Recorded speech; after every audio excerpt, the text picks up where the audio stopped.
வாழ்க வையகம், வாழ்க வையகம், வாழ்க வளமுடன். குருவே துணை. குரு வணக்கம். எப்பொருளை, எச்செயலை, எக்குணத்தை, எவ்வுயிரை ஒருவர் அடிக்கடி நினைந்தால் அப்பொருளின் தன்மையாய் நினைப்போராற்றல் அறிவினிலும் உடலினிலும் மாற்றம் காணும். இப்பெருமை இயல்பூக்க நியதியாகும். எவர் ஒருவர் குருவை மதித்து ஒழுகினாலும் தப்பாது குரு உயர்வு மதிப்போர் தம்மை தரத்தில் உயர்த்தி பிறவி பயனை நல்கும். தப்பாது குரு உயர்வு மதிப்போர் தம்மை தரத்தில் உயர்த்தி பிறவி பயனை நல்கும்.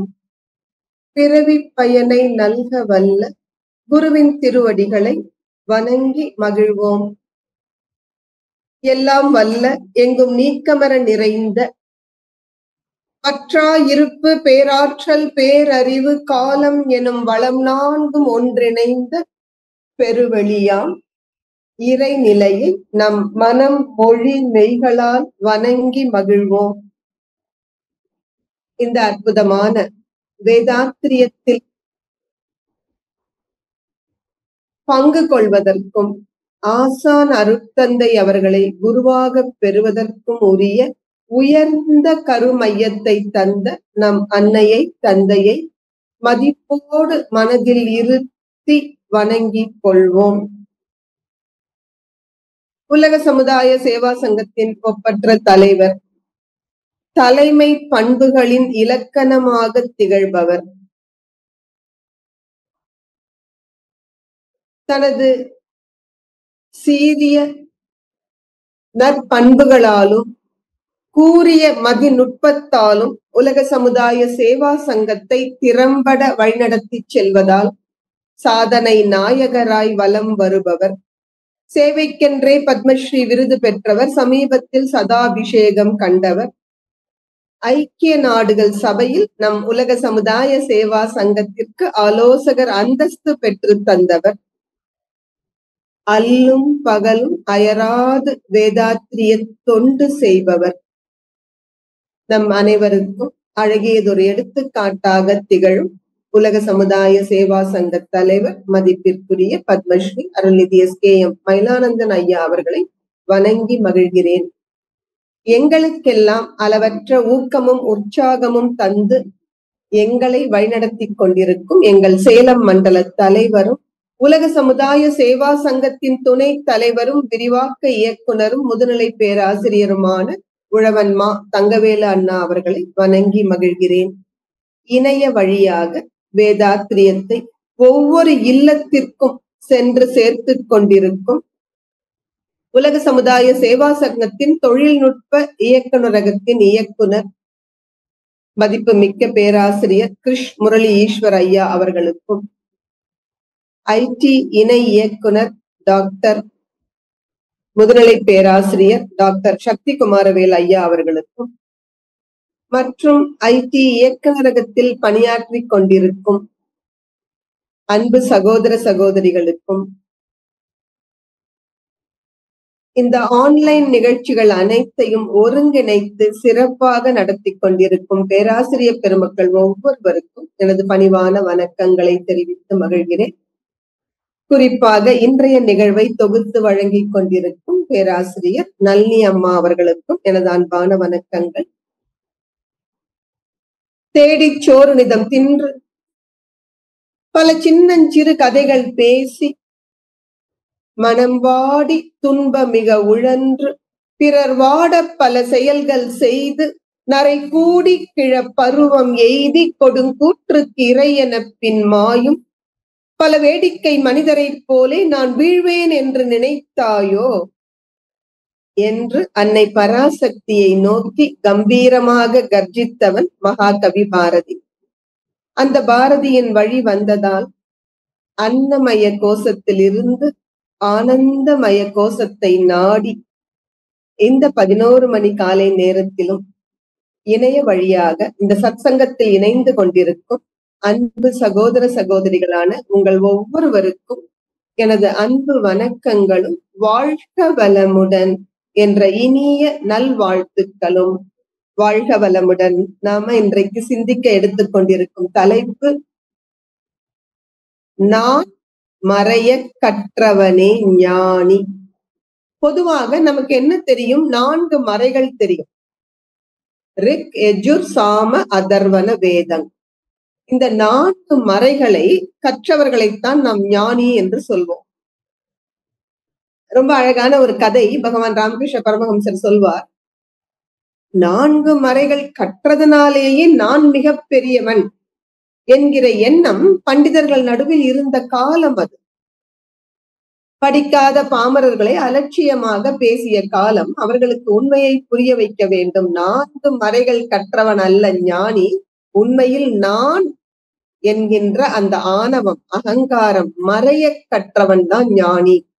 இதை சொல்வதற்கு பரமஹம்சர் என்ன அழகான கதை சொல்கிறார் பாருங்க. ஒரு படகோட்டி, படிப்பறிவில்லாத பாமரன், கங்கை நதியில் படகோட்டி கொண்டிருக்கிறான். படித்த பண்டிதர், 4 மறைகளையும் கற்று தேர்ந்தவர், இந்த படகுல ஏறிட்டு படகோட்டிட்ட சொல்றா, என்ன கொண்டு போய் அந்த கரைக்கு விடுறையாப்பா?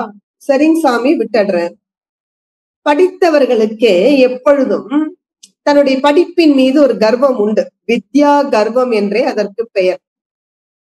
அதே பொழுது அந்த இளமையில் சொல்லுவாங்க இல்லையா, கழுதை கூட பருவத்தில் ரொம்ப அழகுன்னு. அந்த இளமையில் ஒரு கர்வம், யவ்வன கர்வம் என்று அதற்கு பெயர். அது ரத்தம் சுண்டினால் வழிக்கு வரும் என்று பெரியவர்கள் சொல்வார்கள்.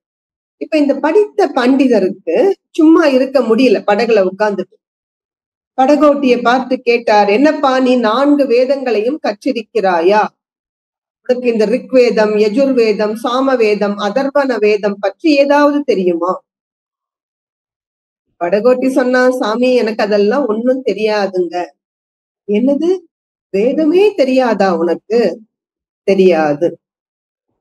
வேதங்கள் தெரியலன்னா உன் வாழ்க்கையில பாதி வீணா போச்சே. இப்படி ஒரு குழப்பு பழைச்சிருக்கியே நீ என்று சொல்கிறார்.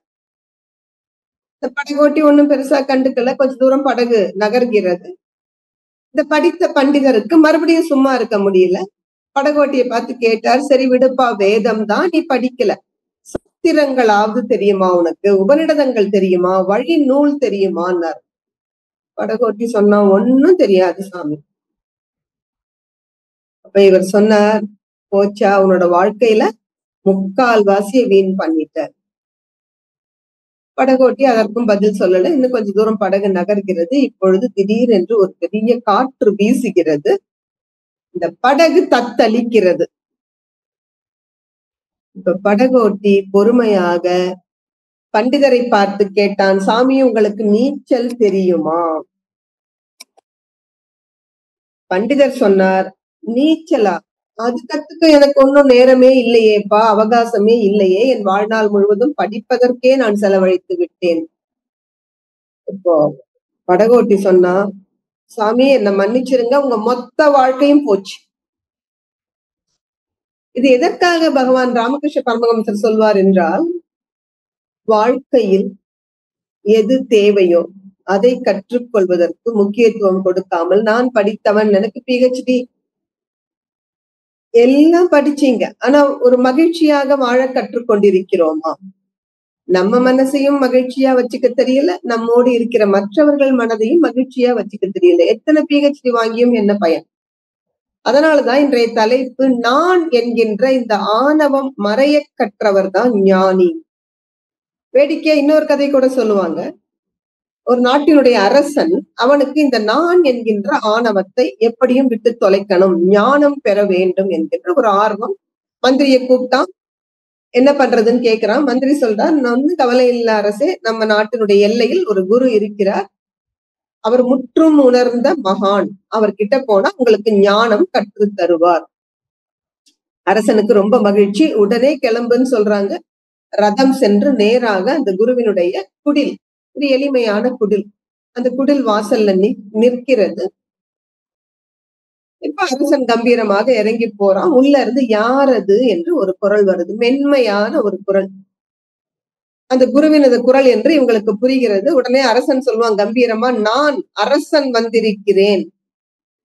உள்ள இருந்து அதே குரல் சொல்லும், எதற்காக வந்திருக்கிறாய்? ஞானம் பெற வந்திருக்கிறேன் அப்படின்னு அரசன் சொல்றான். உடனே குரு அங்க உள்ள இருந்து சொல்றாரு, நான் போனதும் வா. அரசனுக்கு வந்து ஆத்திரத்துக்கு அளவே இல்லை. இந்த குருவுக்கு என்ன ஒரு திமிர் இருக்கணும், என்ன வந்து முறையா வாசல்ல வரவேற்பு கொடுத்திருக்கணும். அது செய்யல, தொலையுது. உள்ள இருந்து என்ன சொல்ற, நான் போனதும் வா. அப்ப இந்த குரு போனதுக்கு அப்புறம் நான் எங்க போய் ஞானம் பெறுவது? என்ன ஒரு முட்டாள்தனமான பதிலாக இருக்கிறது. ஆனா மந்திரி சொல்றான், அரசே கொஞ்சம் பொறுங்க, ஆத்திரத்தில் அறிவை இழக்க வேண்டாம், நம்ம அரண்மனைக்கு திரும்புவோம், கொஞ்சம் யோசிச்சுட்டு வரலாம். அரசனும் அவர் மதியோகி மந்திரி, அந்த மந்திரி பேச்சை தட்ட முடியாமல் அரண்மனைக்கு திரும்புறாங்க. இரவு நேரத்தில் தான் மந்திரி ஓடோடி வர்றான். அரசரே, எனக்கு உண்மை புரிஞ்சிருச்சு. என்ன புரிஞ்சுது? அந்த குரு என்ன சொன்னார் உங்களை? ஞானம் பெற வேண்டுமா? அதற்காகத்தானே வந்திருக்கிறாய்? ஞானம் பெற வேண்டுமானால் நான் போனதும் வானார். அவர் சொன்னது நான் வந்திருக்கிறேன், அரசன் வந்திருக்கிறேன் என்ற அந்த கர்வம் இருந்தது பாத்தீங்களா? அந்த நான் என்கின்ற அகங்காரம் போனதும் வா, அப்பதான் ஞானம் பெற முடியும் சொன்னாரு. நாம தப்பா புரிஞ்சுக்கிட்டு அந்த குரு போனதுக்கு அப்புறம் நம்மள வர சொல்றாரு, என்ன முட்டாள்தனமான பதில் என்று நினைத்தோம். அது போல எல்லா பெரியவர்களும் சொல்றாங்க, ஞானம் பெறுவதற்கான அடிப்படை முதல் படி இந்த நான் என்கிற ஆணவத்தை தள்ளுவதுதான். ஆனால் நமக்கு இந்த ஆணவம் பற்றிய ஒரு புரிதலோ எதுவுமே இருப்பதில்லை. உதாரணத்துக்கு எல்லாருக்கும் தெரியும் ஆணவம் துன்பம் கொடுப்பது. பட் எது ஆணவம்? அதை எப்படி போக்குவது? அருட்தந்தையை போல் ஒரு எளிமையான வழிகாட்டியவர் யாரும் இல்லை. உண்மையில் நம்ம எல்லாருக்கும் ஆணவம்ங்கிற வார்த்தை தெரியும். அதுவும் ஆங்கிலத்துல என்ன சொல்லுவோம்? Ego, EGO. அந்த ஒரு 3 லெட்டர் வேர்டு என்ன சொல்லுதுங்க? ஈகோ இருக்கிற மனசுல இறைவனுக்கு இடம் இல்லை. அந்த வார்த்தையே அதான் சொல்லுது. ஈகோ என்றால் எட்ஜஸ் காட் அவுட். நம்ம மனசுல இருந்து இறைவனை தூக்கி வெளியே எரிஞ்சிரும் ஆணவம் இருந்தால். எப்படி சூரியனது பிரகாசமான கதிர்களை மேகங்கள் மறைக்கிறதோ அது போல உள்ளத்தில் இருந்து சுடர் விடும் பரம்பொருளை இந்த ஆணவம் ஆகிய மேகம் மறைத்து விடுகிறது. எனவே இந்த மேக்ஸ்ல படிப்போம் இல்லைங்களா, மியூச்சுவலி எக்ஸ்க்ளூசிவ் ப்ராப்பர்ட்டின்னு. மியூச்சுவலி எக்ஸ்க்ளூசிவ்னா ஒண்ணு இருந்தா ஒண்ணு இருக்காது. ஆணவம் இருந்தால் இறைவன் இருக்க மாட்டார். உங்கள் மனதில் இறைவன் குடிகொண்டிருந்தால் அங்க ஆணவம் இருக்கவே இருக்காது. எனவே அந்த ஆணவம் பற்றி நமக்கு ஒரு ஆழமான புரிதல் வேண்டும். அப்பதானே அது எப்படி மறைவது என்ற அடுத்த கட்டத்துக்கு போகலாம். முதல்ல நான் அப்படிங்கிற ஈகோ, அதுவே நமக்கு என்னன்னு தெரியல. ஆசான் அருட்தந்தை அவர்கள் தான் மிகச்சரியான வழி காட்டுகிறார். எது நான்? அருட்தந்தை சொல்வார், இந்த நான் என்கின்ற ஆணவம், தன்முனைப்பு, மும்மலங்களில் முதன்மையான மலம் இது. சைவ சித்தாந்தம் படித்தவர்களுக்கு தெரியும். அவர்கள் என்ன சொல்லுவாங்க, இறைவனிடம் இருந்து இந்த மனிதனை எது பிரிக்கிறது என்றால் ஆணவம், கண்மம், மாயை என்ற 3 மலங்கள். அதில் முதன்மையானது ஆணவம். அதே அருட்தந்தை ரொம்ப அழகா ஒரு மேத்தமேட்டிக்கல் ஈக்குவேஷன் மாதிரி கொடுப்பாங்க. God plus 3 impurities is equal to man. என்ன 3 impurities? Ignorance, illusion, மாயா. ஆணவம், கண்மம், மாயை. இறைவனோடு இந்த 3 கலங்கங்களும் சேர்ந்தால் மனிதன் வந்து விட்டான். அப்ப கொஞ்சம் ஈக்குவேஷனை ரிவர்ஸ் பண்ணுங்க. Man minus 3 impurities is equal to God. எந்த ஒரு மனிதன் தன்னிடம் இருக்கக்கூடிய இந்த ஆணவம், கண்மம், மாயை என்ற மும்மலங்களை அகற்றுகிறானோ அவன் இறைவனாகி விடுகிறான். அவ்வளவுதான், ஒரு வித்தியாசமும் இல்லை. இறைவனேதான மனிதனா வந்திருக்கான். இந்த உண்மையை புரிந்து கொள்ளும் பொழுது இந்த மும்மலங்களும் அற்று போகிறது. அதுல இந்த முதல் மலம் ஆணவ மலம், அதை அருட்தந்தை என்ன சொல்றாங்க, இந்த ஆணவம் எப்படி வெளிப்படுகிறது என்றால், எல்லா பெரியவங்களும் சொன்ன உண்மைதான் அது. நான் எனது என்று 2 கோடுகளாக விரியும். இந்த 2 கோடுகள், நான் என்பது அதிகாரப்பற்று, அகங்காரம் என்று சொல்வார்கள். ஆங்கிலத்தில் அக்ரஷன். எனது என்பது பொருள் பற்று, மமகாரம், பொசஷன். இந்த 2ம் தான் ஈகோ. இது எல்லா பெரியவங்களும் சொல்றாங்க, நான் எனது. அருட்தந்தை இன்னொரு படி மேல போய் என்ன சொல்வார், இந்த நான் எனது என்பது ஒரு பெக்யூலியர் கப்பிள்ஸ், வியத்தகு தம்பதிகள். சுவாமி சிரிச்சுக்கிட்டே சொல்லுவாங்க, தம்பதின்னு இருந்தா குழந்தை பிறக்கணும் இல்ல. அதான் நம்ம எப்பவும் செய்வோம், திருமணம் முடிந்ததும் எப்ப குழந்தை இதுதான் நம்ம கேட்கிறோம்.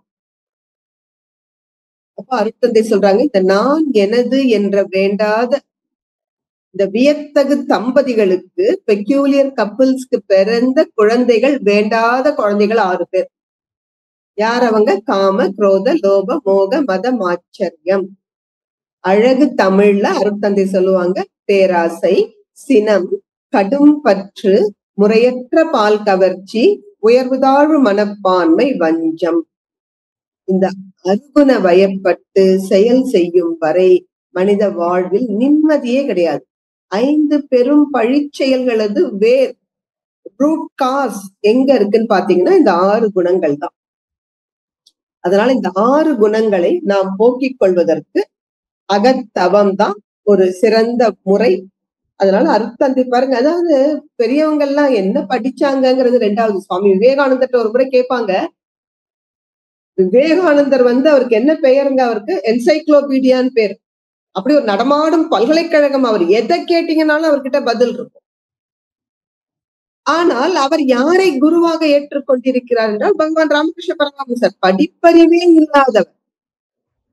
இப்ப விவேகானந்தர்ட்ட கேக்குறாங்க, நீங்க இவ்வளவு பெரிய படித்தவர், எப்படி இந்த படிக்காத ஒரு மனிதரை குருவாக ஏற்றுக்கொண்டிருக்கிறீர்கள்?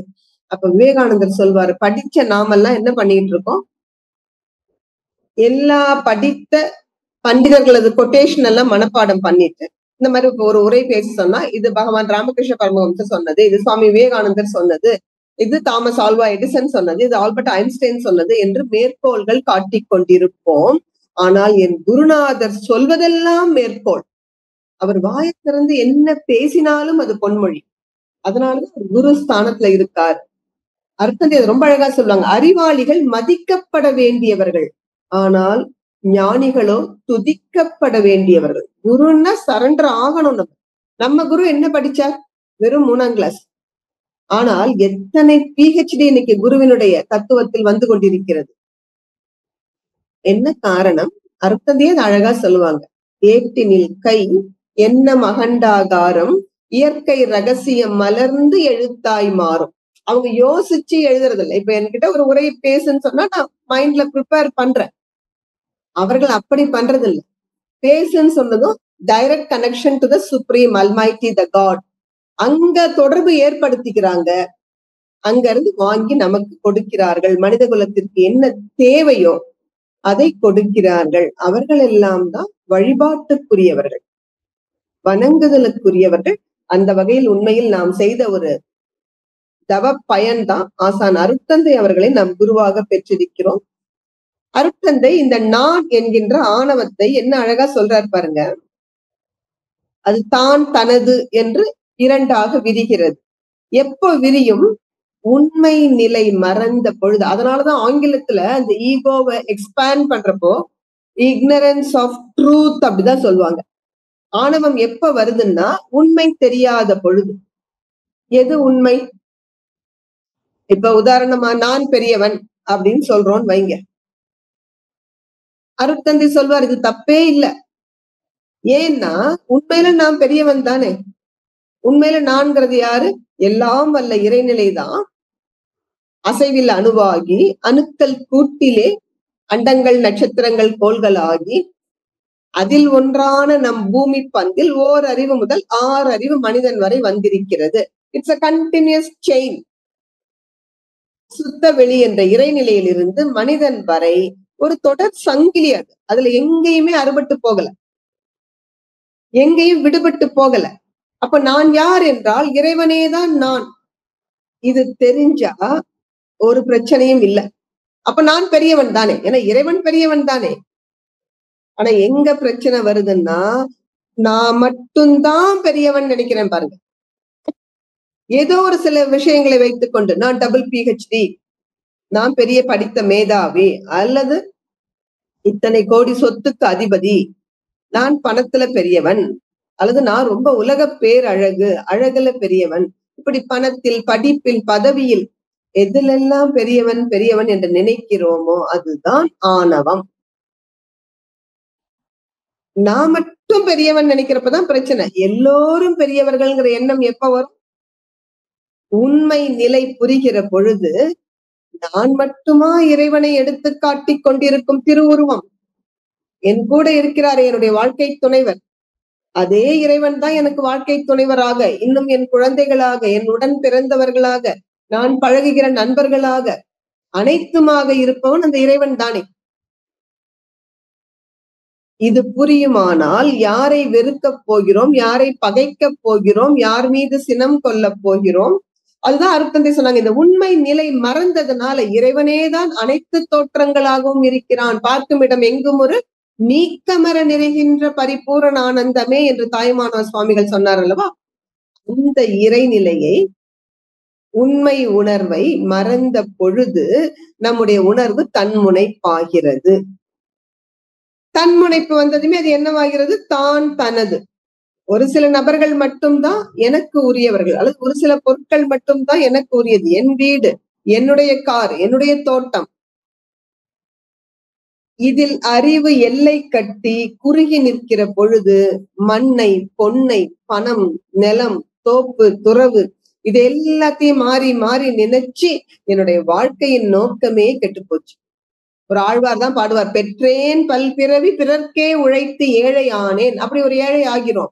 அருட்தந்தை அழகா சொல்றாரு பாருங்க, உண்மை நிலை மறந்து உணர்வு தன் முனைப்பாகி எண்ணம் தான் தனதென்று இறுகி குறுகி நின்று மண்ணை, பொன்னை மென்மேலும் மாறி மாறி நினைந்து கண்ணும் கருத்தும் தீய கருமம் புகாமல் என்னுள் இன்ப ஊற்றாய் நிறைந்த இறைவா, எங்கும் இன்ப ஊற்றாய் நிறைந்த இறைவா, அன்பும் கருணையுமாய் அனைத்து உயிர்களோடும் இன்ப ஊற்றாய் அறிவாய் இயங்கும் பராபரமே. அதுல என்ன அழகா சொல்றார், இந்த நான் உடல் தான் நான் என்று நினைக்கிற பொழுதுதான் நான் எனது என்று இரண்டு வந்தது. இந்த உடல் நான் என்று எல்லை கட்டி நிற்கும் வரையில் எனக்கு இங்க வலிக்குது, எனக்கு இப்ப பசிக்குது, எனக்கு இப்ப தூக்கம் வரல, இப்படி எல்லா பிரச்சனையும் பாடாய் படுத்தும். எப்பொழுது நான் இந்த உடல் அல்ல, அதனாலதான் இந்த பாதைக்கே என்ன சொன்னாங்க பெரியவர்கள், இது ஆன்மீக பாதை. ஆன்மீகம் என்றால் என்ன? ஆன்மாவை பற்றிய அறிவு. ஆன்மா என்றால் உயிர். அப்ப நான் இந்த உடல் அல்ல, உடலுள் இருக்கும் உயிர் என்று புரிந்து கொள்வதுதான் ஆன்மீகம். ஆங்கிலத்தில் கூட என்ன சொல்றோம்? ஸ்பிரிச்சுவாலிட்டி. ஸ்பிரிட் என்றால் உயிர், ஆன்மா. அப்ப உயிரை பற்றிய உண்மை அறிவுதான் ஆன்மீகம் அல்லது ஸ்பிரிச்சுவாலிட்டி. அப்ப உடல் வரை எல்லை கட்டி இருந்த நிலை மாறி நான் இந்த உடலுள் இருக்கும் உயிர், இன்னும் தெளிவா சொல்லணும்னா அந்த உயிர் மையத்துல இருக்க அறிவு. இந்த உண்மை உணர்வு வரும் பொழுது வாழ்க்கை இன்பமயம். என்ன அழகா சொல்றாரு பாருங்க அருட்தந்தை, உடலாய் என்னை நினைத்தேன் உணர்ச்சிகள் வருத்தின. உடல் இருந்தாலே இன்ப துன்பம், உணர்ச்சிகள் வருத்தும். ஆனால் உடலுள் உயிராய் என்னை உணர்ந்து அறிவில் நிறைந்தேன். உடல் உயிர் ஊட அறிவாய் உன்னை உணர்ந்த போது உடல் உயிர் அறிவு நீயாய் உணர்ந்து உன்னுள் நான் அடங்க இன்ப ஊற்றாய் நிறைந்த இறைவா. எப்ப இன்ப ஊற்று பெருக்கெடுக்கும்? இந்த உண்மை உணர்வு எப்பொழுது வருகிறதோ அப்ப யார் நான் என்ற கேள்விக்கு பதில் கண்டுபிடிக்க முடியும். இறை உணர்வு பெறும் பொழுதுதான் நான் யார் என்பது தெரியும். அடுத்தது என்ன அழகா சொல்றாரு பாருங்க, நான் யார் என்றே வினவ. இந்த கவிதை நீங்க அவசியம் படிக்கணும். பேரின்ப களிப்பு என்று ஒரு கவிதை எழுதியிருப்பாங்க அருட்தந்தை. மண்ணான இவ்வறிய மாபெரிய உலகமிசை மனமுடைய மிகச்சிறிய மனித உரு வாழ்கின்றேன். எண்ணறிய ஆயிரங்கள் எண்ணங்கள் எண்ணுலத்தே எழுகின்ற விந்தையினை யார் அறிவார் யார் அறிவார். இன்னும் யூடியூப்ல போட்டீங்கன்னா அருட்தந்தையே பாடி இருப்பார் இந்த பாடலை. அந்த பாடல்ல அருட்தந்தை சொல்லுவாங்க, நான் யார் என்றே வினவ நல் உடலும் உயிர் அறிவு நல்லிணைப்பு இயல்பாய் கூடி ஒரு நாட்டமுடனே ஒலிக்கும். நான் யார் என்றால் கண்ணுக்கு தெரிகிறது தான் இந்த பருவுடல். ஆனால் உண்மையில் ஆன்மீகத்தில் இருப்பவர்களுக்கு தெரியும், எனக்குள்ளே உயிர் இயங்குகின்றது, அந்த உயிர் மையத்தில் அறிவு இயங்குகின்றது. அப்போ இந்த மூன்றும் இணைந்த ஒரு இணைப்பு தான் நான். ஊனுடலே வாகனமாம். இன்னும் தெளிவா போகணும்னா இந்த மூணுல நான் யார் அப்படின்னா, ஊனுடலே வாகனமாம் உள்ளியங்கும் ஆற்றல் உயிர் வான்கடந்த மெய்ப்பொருளே வாலறிவாம் அதுவே நான். எனக்குள்ள இருக்க அறிவு சிற்றறிவு. இது எங்க இருந்து வந்தது? முற்றறிவில் இருந்து. எனவே வான்கடந்த மெய்ப்பொருள், அந்த வால் அறிவுதான் நான்.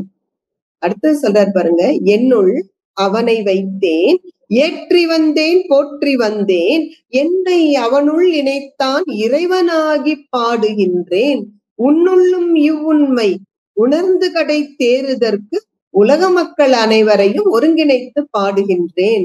அப்ப நான் மட்டும் பெரியவன் அல்ல, நாம் அனைவருமே அந்த இறைவனது பிம்பம் என்று உணர்கிற பொழுது அங்கதான் யுனிவர்சல் பிரதர்ஹுட்னு சொல்றோம் பாத்தீங்களா, அந்த ஆன்மநேய சகோதரத்துவம் ஒருமைப்பாட்டு உணர்வு மலரும்.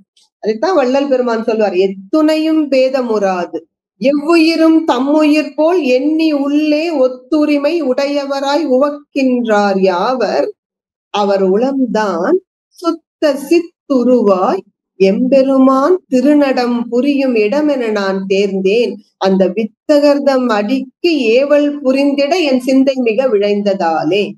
அப்ப யார் ஞானி? இந்த நான் என்பது யாருக்கு மறைந்ததோ அவருக்கு என்ன உண்மை தெரியும்? எல்லாம் ஒண்ணுதான். அந்த ஒற்றை பரம்பொருள் தான் அனைத்து ஜீவராசிகளுக்குள்ளும் இருந்து இயக்குகிறார். இன்னும் சொல்ல போனா கர்த்தா அவர் ஒருவர் தான். நாம் எல்லாம் அவர் கையில் வெறும் கருவிகள். We are all but instrument in the hands of God. இறைவன் கையில் கருவிகள். அதனாலதான் ஒரு திரைப்பட பாடல்ல கண்ணதாசன் என்ன சொல்வார்? பொம்மல் ஆட்டம் நடக்குது, ரொம்ப புதுமையாக இருக்குது. உலகத்துல நம்ம எல்லாரும் we are all spectators come actors. நாடகமும் நடிக்கிறோம், அதை பார்க்கின்ற பார்வையாளராக ஆடியன்ஸாகவும் நம்ம தான் இருக்கோம். ஆனா நடத்துகிறவன் யார்? அங்கிருந்து ஆடுகின்றவன், தினம் ஆடுகின்ற நாடகம் இது. இந்த டிராமா தான். ஷேக்ஸ்பியர் தான் சொல்லுவாங்க, the world is but a stage. யார் ஆக்டர்ஸ்? You and me. நாம தான் இதுல நடிக்கிறோம். இந்த உண்மை புரிந்தால் நான் நான் நான் எங்கேயுமே நிக்க மாட்டோம். என்ன காரணம்? நமக்கு என்ன உண்மை தெரியும்? நம்முள் இருந்து நம்மை இயக்குவது இறைவன். ஆனா ஏன் நமக்கு இந்த உண்மை புரிய மாட்டேங்குதுன்னு யோசிச்சீங்களா? எல்லா பெரியவங்களும் அதானே சொல்றாங்க, அவன் அன்றி ஓர் அணுவும் அசையாது. ஒரு அணு அசையணும்னா கூட அதற்குள்ள இருக்கிற அந்த சுத்தவெளி இறைநிலை மனசு வச்சாதான் அது நகர முடியும். தான் அசையாமல் இருந்து கொண்டு அனைத்தையும் அசைத்து கொண்டிருப்பதுதான் சுத்தவெளி இறைநிலை. ஏன் அது நமக்கு புரியலன்னா, அது அறிவினது உச்சம். அருட்தந்தை சொல்வார்ல, அவன் நீ ஒன்றாய் அறிந்த இடம் அறிவு முழுமை, அது முக்தி.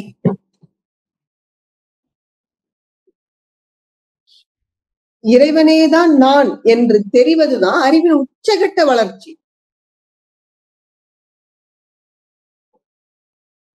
அதை அடையணும்னா படிப்படியாகத்தான் அந்த அறிவு உயர்ந்து வரணும்.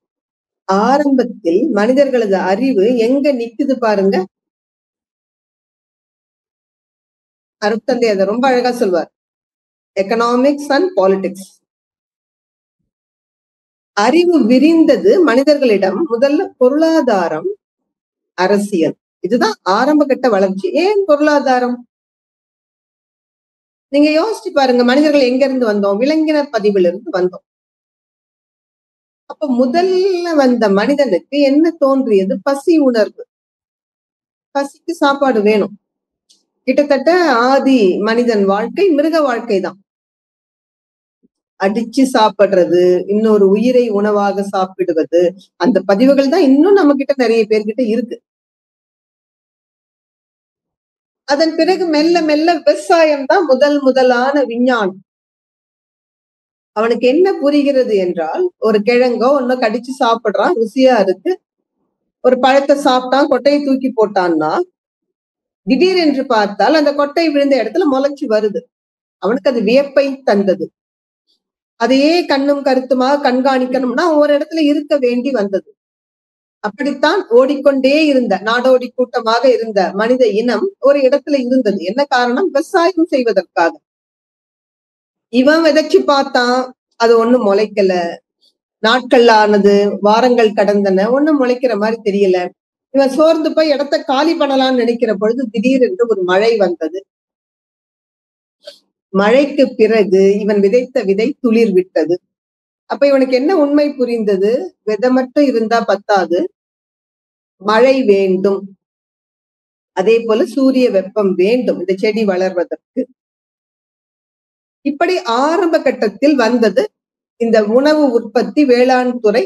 இதுல என்ன பெரிய ஒரு ஆபத்து வந்தது? எல்லாருக்கும் பசிக்குது, ஆனா எல்லாருக்கும் உணவு உற்பத்தி பண்ண தெரியல. உற்பத்தி பண்ண தெரியாதவன் உற்பத்தி பண்ணினவன்கிட்ட இருந்து தன்னுடைய உடல் வலுவால் அடிச்சு பிடுங்கினா பாருங்க. அப்ப இதை பாதுகாக்கணும். பொருளாதாரம் என்பது என்ன? அடிப்படை பொருளாதாரம் என்பது உணவு, உடை, இருப்பிடம். இந்த தேவைகளை பூர்த்தி செய்வதற்கு உரிய வசதிகள், அதுதான் பொருளாதாரம். அது அனைவருக்கும் தேவை. ஆனால் எப்படி பெற வேண்டும்? அறத்திலே சொல்லிக் கொடுப்பார்ல, அவரவர் தம் அறிவின் ஆற்றலினால் உடல் உழைப்பால் வாழ்வதென்ற முடிவும். என் தேவைக்கு நான் தான் உழைக்கணும். உழைத்து பொருள் ஈட்டி வாழ வேண்டும். அப்படி உழைத்து பொருள் ஈட்டுகிற ஒரு சமூகம் ஆரோக்கியமா இருக்கும். ஆனால் ஒரு சிலர் உடல் வலுவை கொண்டு உழைக்காமலே அடித்து பிடுங்குகிற பொழுது இதை அனுமதிக்க முடியாது இல்லைங்களா? ஒரு சமூகத்தில் ஒருத்தன் பலவீனமா இருக்கான் அப்படின்னா சமூகம் மொத்தமும் சேர்ந்து பலவீனமானவர்களை பாதுகாக்கணும். அதை விட்டுட்டு வல்லான் வகுத்ததே வாய்க்கால் என்று பலசாலி இவன் அடிச்சு பிடுங்க எப்படி அனுமதிப்பது? அப்படி தோன்றியதுதான் அரசியல். என்ன பண்ணினாங்க மனிதர்கள்? தங்களுக்குள்ள அவர்களா ஒருவனை தேர்ந்தெடுத்து, நீ தலைவனா இருந்துக்கோப்பா, உன்னோட வேலை என்ன? பலவீனமானவனை இந்த பலசாலி அடிச்சு பிடுங்க கூடாது, இதை நீ பார்த்துக்கோ. ஆரம்பத்துல ஒரு தனி மனிதனா அதை பார்க்க முடிஞ்சது, பிறகு முடியல. அவன் தனக்கு ஒரு படை சேர்த்து கொண்டான். தலைவன் என்பவன் மன்னன் ஆனான். அன்றைக்கு தடியை கையில கொடுத்தாங்க. அதன் பிறகு அது செங்கோல் ஆனது. இப்படி இந்த பரிணாம வளர்ச்சியில் பாத்தீங்கன்னா முதல்ல வந்தது என்பது பொருளாதாரம், அரசியலும் தான். அதன் பிறகு ஓரளவுக்கு எனக்கு ஒரு சேஃப் ஜோன்ல வந்துட்டான். உணவு உற்பத்தி பண்றான், அதை நல்லா பகிர்ந்து மகிழ்ச்சியா உண்டு வாழ முடிகிறது. ஒரு அரசியல் நிர்வாகம் இருக்கிறது, பாதுகாப்பு இருக்கிறது. அப்போ அறிவு மேலும் வளரத் தொடங்குகிறது. அந்த அறிவு இப்பதான் கொஞ்சம் இயற்கையை பார்த்து ரசிக்க தொடங்குகிறது. ஒரு குயில் இசை கேட்டு மயங்குகிறான். இவ்வளவு இனிமையா கூவுதே, இவனும் கூவி கூவி பார்த்தான். அப்படி பிறந்ததுதான் அந்த 7 ஸ்வரங்கள். இசை என்ற கலை பிறந்தது. மயிலை பார்த்தான், தானும் அதை போல ஆடினான், நடனம் வந்தது. இப்படி நுண்கலைகள் என்று சொல்லுகின்ற ஃபைன் ஆர்ட்ஸ், இது அடுத்த கட்ட வளர்ச்சி. எக்கனாமிக்ஸ், பாலிடிக்ஸ், ஃபைன் ஆர்ட்ஸ் வந்தாச்சு. அதன் பிறகுதான் இவனுக்கு விஞ்ஞான வளர்ச்சிக்கு அறிவு உயர்கிறது. 2 பொருட்கள் இணைந்தால் வேறுபட்ட ஒரு விளைவு வருகிறதே, இதற்கு என்ன காரணம்? இந்த மூலப்பொருள் என்ன? இதையெல்லாம் ஆராய்ச்சி செய்கிற பொழுது இந்த சூரியன், சந்திரன் இதெல்லாம் எப்படி தோன்றியது? நம்முடைய பூமி என்பது என்ன? இந்த கேள்விகளுக்கெல்லாம் விடை காண முயற்சித்த பொழுது பிறந்ததுதான் விஞ்ஞானம். இப்படி கேள்விகள் கேட்டுக்கொண்டே வந்தவர்களில் சிலர் இந்த கேள்வி கேட்கிற நான் யார் என்று தன்னையே தான் அறிந்து கொள்ள முயற்சி செய்த பொழுதுதான் மெய்ஞானம், உண்மை அறிவு அங்கதான் மலர்ந்தது. எனவே இது அறிவினுடைய உச்சகட்டம். எடுத்ததும் எல்லோராலும் இந்த இடத்துக்கு வர முடியாது. ஆனால் படிப்படியாக முயற்சி செய்து வர முடியும். அதனால்தான் அருட்தந்தை ஒரு கேரண்டியே கொடுக்கிறார். பல ஆயிரம் பிறவி எடுத்து ஏற்ற பாவ பதிவுகளை கடந்து ஒரு பிறவி காலத்துள் இறைநிலை உணர முடியும் மனவள கலையால். இந்த அகத்தவம், அகத்தாய்வு, உடற்பயிற்சி, காயகல்பம் இது தொடர்ந்து செய்துகிட்டே வாங்க. நம்முடைய பாவ பதிவுகள் எல்லாம் நீங்கி அவன் நீ ஒன்றாய் அறிந்து கொள்ளும் அறிவு முழுமையாக மலரும். அதனாலதான் நிறைய பேருக்கு இந்த மெய்ஞானம் நான் என்பதை புரிந்து கொள்வதோ அல்லது அந்த நான் உண்மையில் இறைவனது தோற்றம் இந்த இடத்திற்கு வந்து விட்டால் ஒரு பிரச்சனையும் இல்லை. ஆனா அறிவுதான் அங்க வர முடியாம மயங்கி நிற்கிறதே. இந்த உடலே நான் என்று மயங்கி நிற்கும் பொழுது நிச்சயமாக தனக்கும் துன்பம், பிறருக்கும் துன்பம் தருகிறோம். இது மாறுவதற்குத்தான் மெல்ல மெல்ல பெரியவர்கள் இந்த அறிவை உயர்த்தினாங்க பாருங்க. முதல்ல அறிவு எங்க இருந்தது? அன்னமய கோஷம், சாப்பாடுதான். ஒரு அழகா சச்சிதானந்த சுவாமிகள் சொல்லுவாங்க, நீ என்னதான் ஆத்துக்குள்ள நின்னு அரகரா அரகரான்னாலும் சோத்துப்பானைக்குள்ளதான் சொர்க்கம் இருக்கு. நீங்க எவ்வளவுதான் பேசுங்க. இப்போ ஆழியார் ஜூம்ல நம்ம நல்ல அழகா எல்லாரும் பேசிக்கிட்டு இருக்கோம். ஆனால் என்ன நடக்கும்? 1 மணி ஆனா எல்லாருக்கும் சாப்பாட்டு மேல நினைவு போயிடும். 12 வரை நான் பேச போறேன். அதன் பிறகு நீங்க கொஞ்சம் கேள்வி பதில் கேக்குறீங்க. எப்படி பார்த்தாலும் 1 மணிக்கு நிகழ்ச்சி முடிச்சிருவோம். எல்லோருடைய நினைவும் உணவின் மேலதான் செல்கிறது. அருட்தந்தை அழகா சொல்லுவாங்க, ஈசனே தானாக உணர்ந்த போதும் எழும் பசியை உணவால் தானே போக்க வேண்டும். நான் கடவுள், நான் கடவுள், நான் கடவுள் சொன்னா வயிறு நிறையுமா? பசிக்கு சாப்பாடுதான் கொடுக்கணும். எனவே மனிதர்கள் எங்க வாழ்க்கையை தொடங்கினோம்? அன்னமய கோஷத்தில். ஆனா அங்கேயே நின்று விட்டால் விலங்குகளுக்கும் நமக்கும் என்ன வித்தியாசம்? அதுவும் தான் ஆடு மாடு பாருங்க, அதுவும் சாப்பிடுது, தூங்குது, குட்டி போடுது. மனிதர்களாகிய நாமும் சாப்பிட்டோம், தூங்கினோம், இனப்பெருக்கம் செய்தோம் என்றால் ஆடு மாடுக்கும் நமக்கும் என்னதான் வித்தியாசம்? 6வது அறிவு இருக்கிறதே, சிந்திக்கணும். அந்த அறிவை பயன்படுத்தாத வரை நமக்கும் விலங்குகளுக்கும் வேறுபாடே கிடையாது. அதனாலதான் பாருங்க, தமிழ் போல ஒரு அற்புதமான மொழி.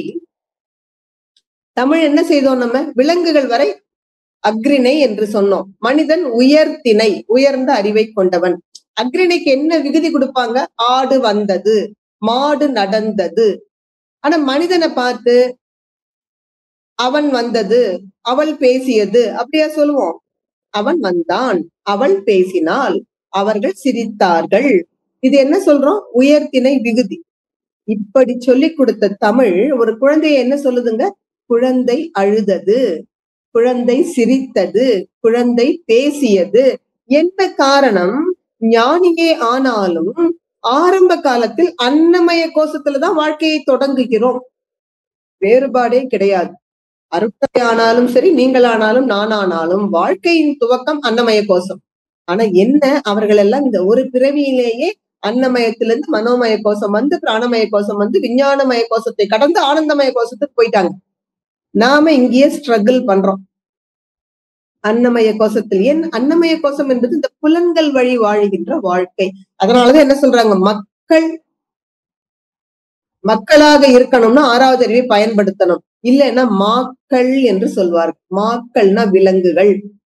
வெறும் அன்னமய கோஷத்தில் வாழ்ந்தால் நமக்கும் விலங்குக்கும் வித்தியாசமே இல்லை என்கிற பொழுது நாம் மக்கள் அல்ல, மாக்கள் என்ற இடத்துக்கு போறோம்.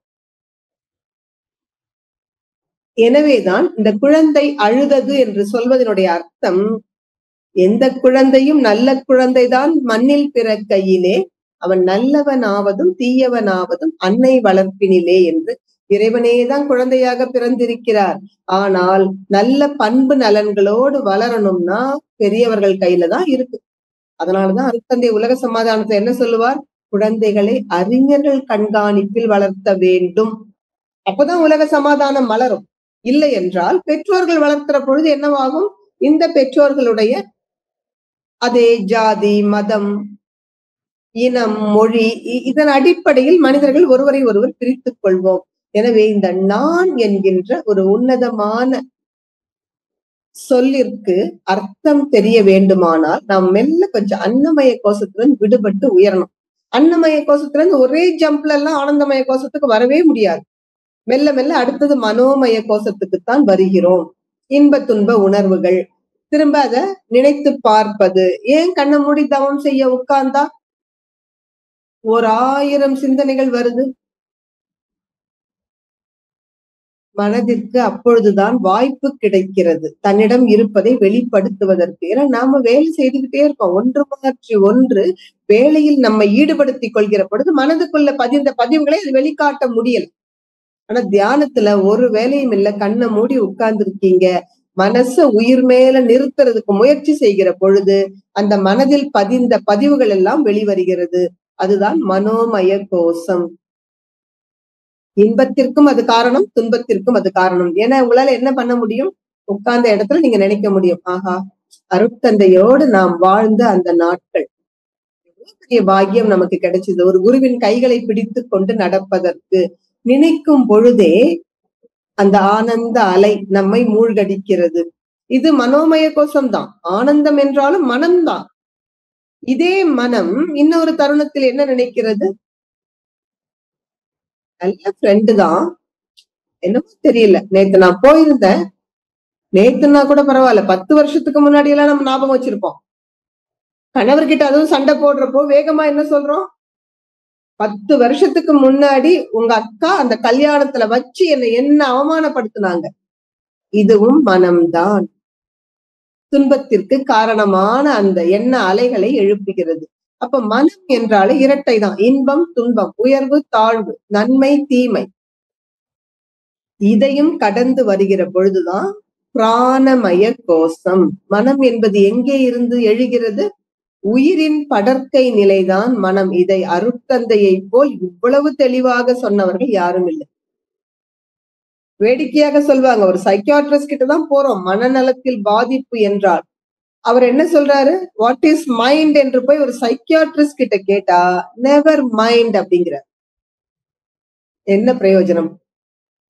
அப்போ இந்த மனநலம் வேண்டும் என்றால் அது பற்றி தெரிந்தவர்கள் கிட்ட போகணும். அருட்தந்தை தான் டிஃபைன் பண்றாரு. மைண்டுங்கிறது என்ன? It's a psychic extension of the soul or life energy. உயிரின் படற்கை நிலைதான் மனம். அப்போ ஆக்கினை தவத்திலேயே நமக்கு என்ன சொல்லி கொடுக்கிறார்? இந்த மனம் பிறந்த இடமான உயிரில் ஒடுங்கட்டும், மனச உயிர் மேல நிறுத்துங்க. ஆக்கினை தீட்சை நம்ம என்ன சொல்லி கொடுப்போம்? எந்த நாமமும் வேண்டாம், எந்த உருவமும் வேண்டாம், பிராணாயாமம் கூட வேண்டாம். நீங்க செய்ய வேண்டியதெல்லாம் என்ன? உங்க உயிரை கவனிக்கணும். எதை கொண்டு கவனிப்பது? மனதை கொண்டு கவனிக்கணும். இதுதான் ஆரம்பத்துல சொல்லி கொடுக்குறோம். அதுதான் பிராணமய கோஷம். பிராணன் என்கின்ற அந்த உயிரை கவனிக்கிறோம் பாத்தீங்களா, அது பிராணமய கோஷம்.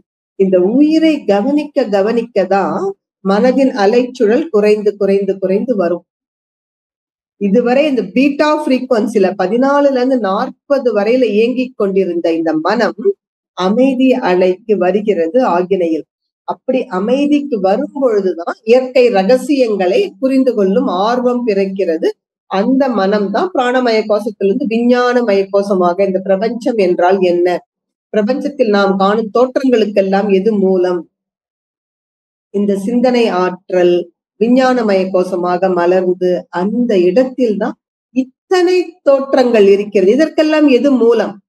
யார் இவற்றையெல்லாம் இயக்குபவர்? அவருக்கும் எனக்கும் உள்ள தொடர்பு என்ன?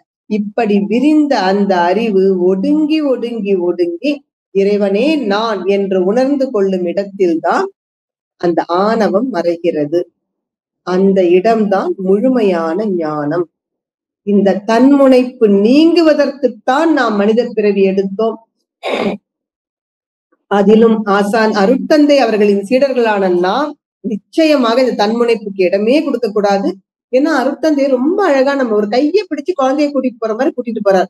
எப்படி தன்முனைப்பு நீங்கும் சொல்றாரு பாருங்க. தவ முறையும் அறநெறியும் பற்ற பற்ற தருக்கென்ற தன்முனைப்பு குன்றி போகும். தன்முனைப்பு போகணும்னாப்பா நீ தவம் செய்யணும். அப்ப இறை உணர்வு கிட்டும். வெறும் இறை உணர்வு மட்டும் போதாது, அறநெறி வாழ்க்கை வேண்டும். ரொம்ப அழகா அருட்தந்தை சொல்ல, தவம்ங்கிறதே ரெண்டுன்னு சொல்வார் அருட்தந்தை. இன்னும் கொஞ்சம் நுட்பமா படிங்க அருட்தந்தையை படிக்கிற பொழுது என்ன அழகா சொல்றாரு. தவம் என்பது உள்புறம் என்று 2 உண்டு.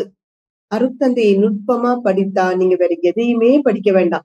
நான் இன்றைக்கு ஒரு காலையில ஒருவர்கிட்ட பேசினேன், உங்களுக்கு நிச்சயமா தெரிஞ்சிருக்கலாம். நம் ஆழியார் அறிவு திருக்கோவில் அறங்காவலர் கூட அவர் இங்க நாமக்கல் பகுதியில சேந்தமங்கலத்துல வேதலோக வித்யாலயா ஸ்கூல் நடத்துகின்றார். குரு அண்ணான் பேரு, நம்முடைய முதுநிலை பேராசிரியர்.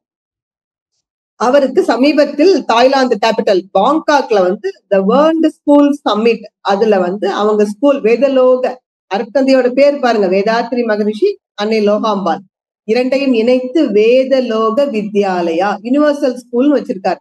அந்த ஸ்கூலுக்கு இன்னோவேட்டர் அவார்டு கிடைச்சது. நான் அதுக்கு ஒரு வாழ்த்து சொல்லிட்டு நான் சொன்னேன், ஆனா நீங்க ஒரு பேசுறப்போ சொன்னீங்க, இந்த குழந்தைகளை கவனிச்சு பாருங்க, அவர்கள் எப்பொழுதுமே கற்றுக்கொள்ளும் ஆர்வத்தோடு இருப்பார்கள். எனக்கு அது ரொம்ப ஆச்சரியமா இருந்தது. ஏன்னா அது ஒரு சாதாரண ஃபேக்ட், எல்லாருக்கும் தெரியும். இந்த குழந்தைகிட்ட இருக்கக்கூடிய அந்த ஆர்வம், எதையும் புதுசா தெரிஞ்சுக்கிறதுல இருக்கக்கூடிய ஒரு கியூரியாசிட்டி. ஆனா அது இது நாள் வரைக்கும் நாங்கெல்லாம் சொல்லல. நீங்க சட்டுன்னு என்ன சொன்னீங்க, குழந்தையை கவனிச்சு பாருங்க, கற்றுக்கொள்ளும் ஆர்வம் மிக்கது குழந்தை. எவ்வளவு அற்புதமான ஸ்டேட்மெண்ட். நீங்க என்ன படிச்சீங்கன்னு கேட்டேன். அப்ப அவர் சொன்னார் பாருங்க, வேதாத்திரியம் படித்தேன். எவ்வளவு சத்தியமான வார்த்தை. வேதாத்திரியம் மட்டும் நீங்க சரியா படிச்சீங்கன்னா உங்களுக்கு வாழ்க்கை ரகசியங்கள் அத்தனையும் புரிபற்றும். உங்களுக்கு விளங்காத பிரபஞ்ச ரகசியங்களே இருக்காது. எல்லாமே will become open secret to you. They will no longer remain as a secret. இந்த பிரபஞ்சத்தை பற்றிய விஷயம் எல்லாம் ரகசியமே இல்லை. அருட்தந்தை சொல்மா, எந்த ஒன்று அறிந்திடில் இறைவன் முதல் உயிர் வரை எல்லாவற்றையும் உணர்த்துமோ அதுதான் வேதாத்திரிய கல்வி. அப்ப என்ன அழகா சொல்ற, தவம் என்பது உள் புறம் என்று இரண்டு உண்டு. அது என்ன தவம்? உள்ள வெளிய. அகத்து தவம் உள்ளாம், தழைக்கும் அறம் புறத்தவமாம் தேர்வோம். என்ன ரெண்டு? கண்களை மூடி நாம் செய்கின்றோம் அல்லவா துரியாதீத தவம் அல்லது பஞ்சேந்திரியம், எந்த தவமா இருந்தாலும் 9 வகை தவம், அதுதான் அகத்தவம். புறத்தவம் என்பது அறநெறி வாழ்க்கை, ஒழுக்கம், கடமை, ஈகை. இல்லைன்னா தயவு செஞ்சு இறைவனுக்கு நமக்கு சம்பந்தமே இல்லை, ஞாபகம் வச்சுக்கோங்க. நீங்க என்ன விடிய விடிய தவம் பண்ணினாலும், 24 மணி நேரம் தவம் பண்ணினாலும், ஒழுக்க நெறியில் நிற்கவில்லையானால் உங்கள் தவம் எல்லாம் இறைவனால் ஏற்றுக்கொள்ளப்படவே மாட்டாது.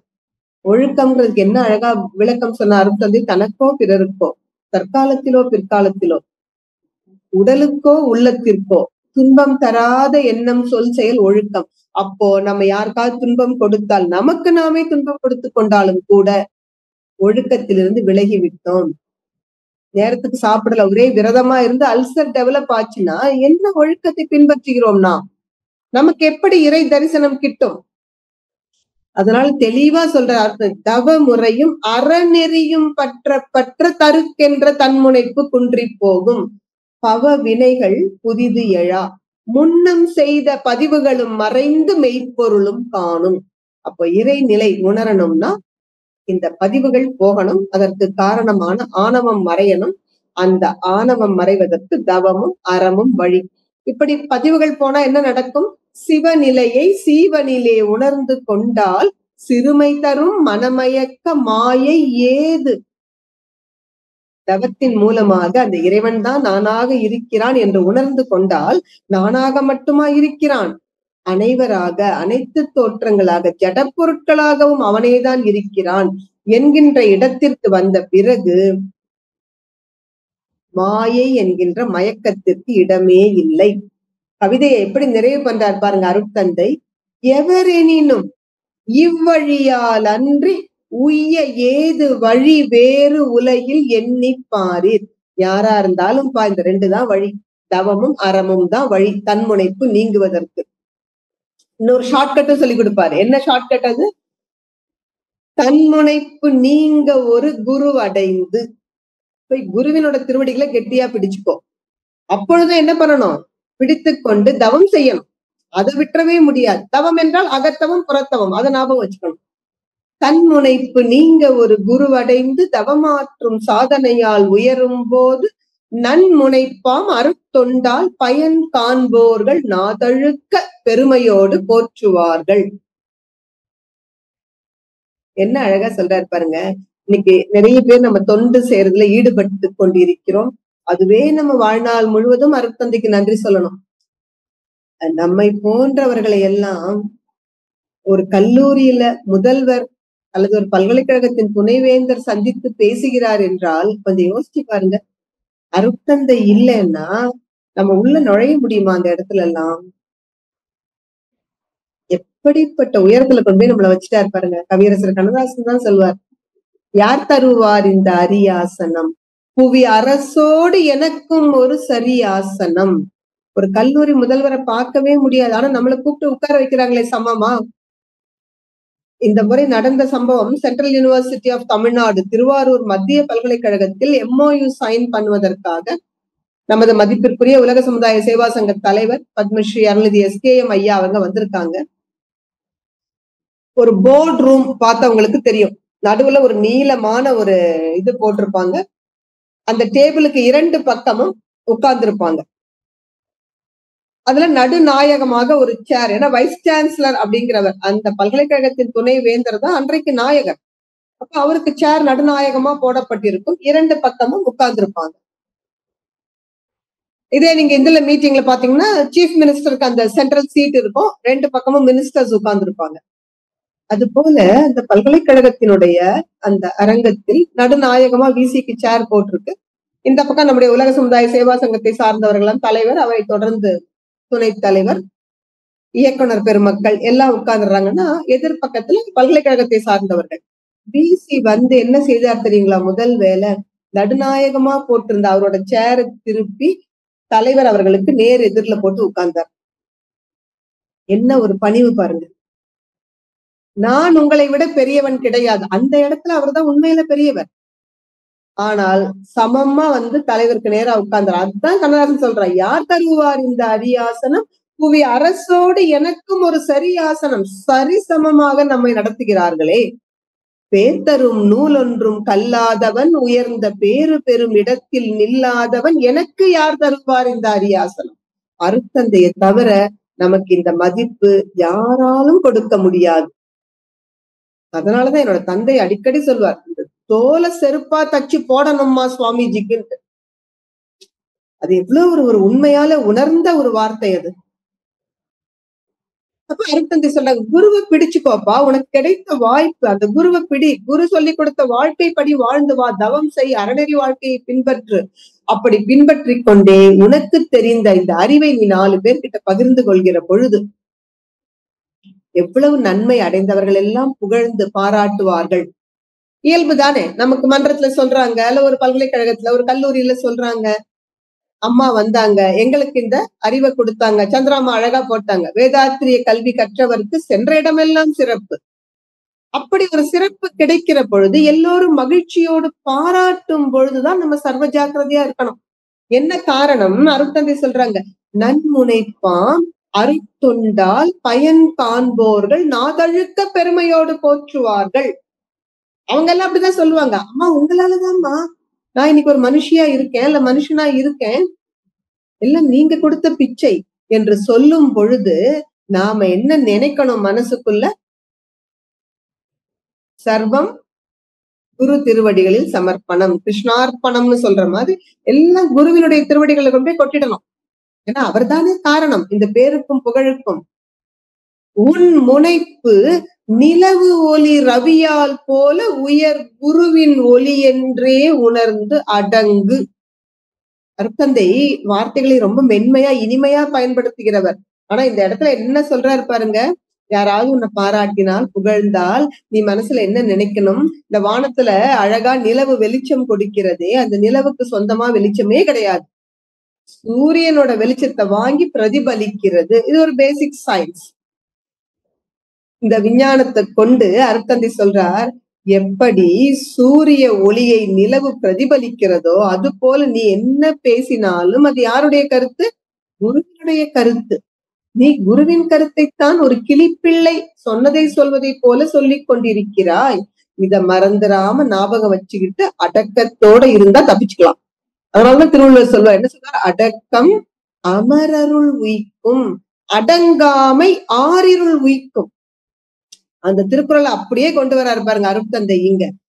உன்னோட பெருமை யாரால? குருவினால என்று உணர்ந்து அடங்கு. அப்படி அடங்கலைன்னா எப்படி திருவள்ளுவர் சொன்னாரோ, அடங்காமை ஆறிருள் உய்த்து விடும்னு, அதை அப்படியே அருட்தந்தை கையாளுகிறார். என் ஒளியே சிறந்தது, இனி ரவி ஒளி ஏன் எனக்கு என்று நிலவு என்ன இருளே மிஞ்சும். என்றைக்காவது நிலவு இந்த சூரியனோட கதிர் எனக்கு எதுக்குப்பா அந்த சூரியனோட பிரகாசம், நான் என் சொந்த வெளிச்சத்தை கொடுப்பேன் நினைச்சதுன்னு வச்சுக்கோங்க, முடிஞ்சது கதை. என்ன காரணம்? இதற்கு சொந்தமா வெளிச்சம் கிடையாது, இருட்டுதான் மிஞ்சும். எனவே அருட்தந்தை சொல்கிறார், நாம் அனைவரும் இந்த நான் என்கின்ற ஆணவம் மறைவதற்கு செய்ய வேண்டிய ஒரே வேலை குருவின் திருவடிகளை பற்றி கொள்வது, பற்றி கொண்டு அவர் காட்டிய வழியில் நடப்பது. அது ரொம்ப முக்கியம். அருட்தந்தை கேட்பாங்க, என்ன தேவை, வணக்கமா இணக்கமான்னு சொல்வார். வணக்கம்னா என்ன? எப்பவும் குருவுக்கு கும்பிடு போடுறது, குரு நேர்ல இல்லையா போட்டோல போய் சாஷ்டாங்க நமஸ்காரம் பண்றது, இதெல்லாம் வாழ்க்கைக்கு உதவாது. இணக்கம் தான் தேவை. எது இணக்கம்? குரு காட்டிய வழியில் நடப்பது. அதனாலதான் நம்ம என்ன சொல்றோம், இறை வழிபாடு. அந்த வழிபடணும். நம்ம குருவை வழிபடுகிறோம் என்றால் குரு காட்டிய வழியில நடக்கணும். அப்படி நடக்கும் பொழுதுதான் இந்த ஆணவம் என்கின்ற மலத்திலிருந்து விடுபட முடியும். அந்த இடத்துல மட்டும் ஜெயிச்சிட்டீங்கன்னு வச்சுக்கோங்க. கிருஷ்ண பரமாத்மா பகவத்கீதையில சொல்லுவாருல்ல, எந்த பொருளிலும் எவன் ஒருவன் என்னை காண வல்லவனோ அவனை விட்டு நானும் என்னை விட்டு அவனும் ஒருபோதும் பிரிவதில்லை. அந்த இடத்துக்கு நீங்க வந்துட்டீங்கன்னா அவன் நீ ஒன்றாய் அறிந்த இடம் அதுதான். அந்த இடத்துக்கு வந்தீங்கன்னா தான் பாரதி சொல்றான், உங்க அறிவு எப்படி இருக்கும்? தின்ன வரும் புலி தன்னையும் அன்போடு சிந்தையில் போற்றிடுவாய், அன்னை பராசக்தி அவ்வுருவாயினல் அவளை கும்பிடுவாய். என்ன அழகா சொல்றாரு பாருங்க. நான் என்பது இறைவனது தோற்றம் என்ற உண்மை அறிவு வந்து விட்ட பிறகு நீங்கள் யாரை வெறுக்க போகிறீர்கள்? உன்னை சாப்பிட வர புலியை பார்த்தா கூட உங்களுக்கு என்ன தோணும்? அன்னை பராசக்தியின் வடிவம். பாரதி வெறுமனே சொன்னவன் இல்லைங்க, செஞ்சு காட்டுறான். அத திருவனந்தபுரத்துல ஒரு ஜூவுக்கு போயிருக்கான் செல்லம்மாள்ல கூட்டிக்கிட்டு. அங்க போனா அந்த ஜூல முதல் பெட்டியில ஒரு சிங்கம் இருக்கு. அவன் வேற முன்னாடி ஒரு போர்டு வச்சிருக்கான், இந்த சிங்கம் ரொம்ப ரொம்ப பயங்கரமானது. சிங்கத்தை கூண்டுல அடைச்சிருக்காங்க. அந்த கூண்டுல இருந்து ஒரு 5 அடி தள்ளி இரும்பு வேலி அமைச்சிருக்காங்க. அதுல ஒரு போர்டு வேற வச்சிருக்காங்க, யாரும் இந்த இரும்பு வேலியை தாண்டி உள்ள வந்துடாதீங்க, ரொம்ப ஆபத்தானது, உயிர் ஜாக்கிரதை. இவனுக்கு என்ன தெரியும்? இவன் தான் சொன்னானே, தின்ன வரும் புலி தன்னையும் அன்போடு சிந்தையில் போற்றிடுவோம், அன்னை பராசக்தி அவ்வுரு வாயிரல் அவளை கும்பிடுவோம். நேரா செல்லம்மாள் கைய பிடிச்சிட்டு போனவன் ஒரே ஜம்ப் அந்த வேலியை தாண்டி குதிச்சு சிங்கத்தை பார்த்து சொல்றான், வனராஜனே இந்த கவிராஜனின் அஞ்சலி, நீ காட்டு மிருகங்களுக்கு ராஜா, நான் கவிஞர்களுக்கெல்லாம் ராஜா, நாம 2 பேரும் சம அந்தஸ்து. இவன் பாட்டுக்கு சிங்கத்தோட பேசிக்கிட்டு இருக்கான். வெளியே நின்று செல்லம்மாள் கைகாலெல்லாம் நடுங்குது. அவங்க வேண்டிக்கிறாங்களாம், தாயே பராசக்தி சிம்மவாகினி, என் கணவருக்கு புத்தி சரியில்லை, உன் வாகனமான அந்த சிங்கத்துக்காவது நல்ல புத்தியை கொடுத்து இவரை காப்பாத்து. ஏன்னா செல்லம்மாளோட அறிவு நிலை அது. அருட்தந்தை எழுதுவார் இல்ல, அவர் சிறுவனாக இருந்த பொழுது ஒரு தவ புதல்வன் பிறக்க வேண்டும் என முன்னாடி 6 பெண் குழந்தைகள், 7வதாக பிறந்த ஒரே ஆண்மகனும் இறந்து விடுகிறான். அன்னை சின்னம்மாள் அவர்களும் தந்தையார் வரதப்ப முதலியாரும் தவம் இருக்காங்க ஒரு ஆண் குழந்தை வேண்டி. அப்ப அவங்க என்ன பண்றாங்க, அரச மரத்துக்கும் வேப்ப மரத்துக்கும் திருமணம் பண்ணி வைத்தால் ஆண் குழந்தை பிறக்கும் என்பது அந்த கால நம்பிக்கை. அதன்படி அந்த கூடுவாஞ்சேரி கிராமத்துல ஒரு அரச மரத்தையும் வேப்ப மரத்தையும் நட்டு தண்ணி ஊற்றி பராமரித்து பாதுகாத்து வளர்த்துறாங்க, ஆண் குழந்தை வேண்டும் என்று. அருட்தந்தை எழுதுவார், பின்னாளில் மதமும் சடங்குகளும்னு எழுதுறாரு அருட்தந்தை. அப்படி மதமும் சடங்குகளும் எழுதுற பொழுது இறை வழிபாட்டிலும் இந்த சடங்குகளில் உள்ள விஞ்ஞான விளக்கங்களை எல்லாம் எடுத்து எழுதுற பொழுது அந்த வேப்ப மரமும் அரச மரமும் அருட்தந்தையை பார்த்து சிரிக்குதான். இன்னைக்கு நீ என்னவெல்லாம் விளக்கம் கொடுக்கிறாய், ஆனா ஒரு உண்மையை மறந்துடாதப்பா, உன்னுடைய பிறப்பையே உன் பெற்றோர் எங்களோட தான் இணைச்சு வச்சிருந்தாங்க. அப்ப அருட்தந்தை சொல்வார், அவர்களது அறிவு நிலை அது.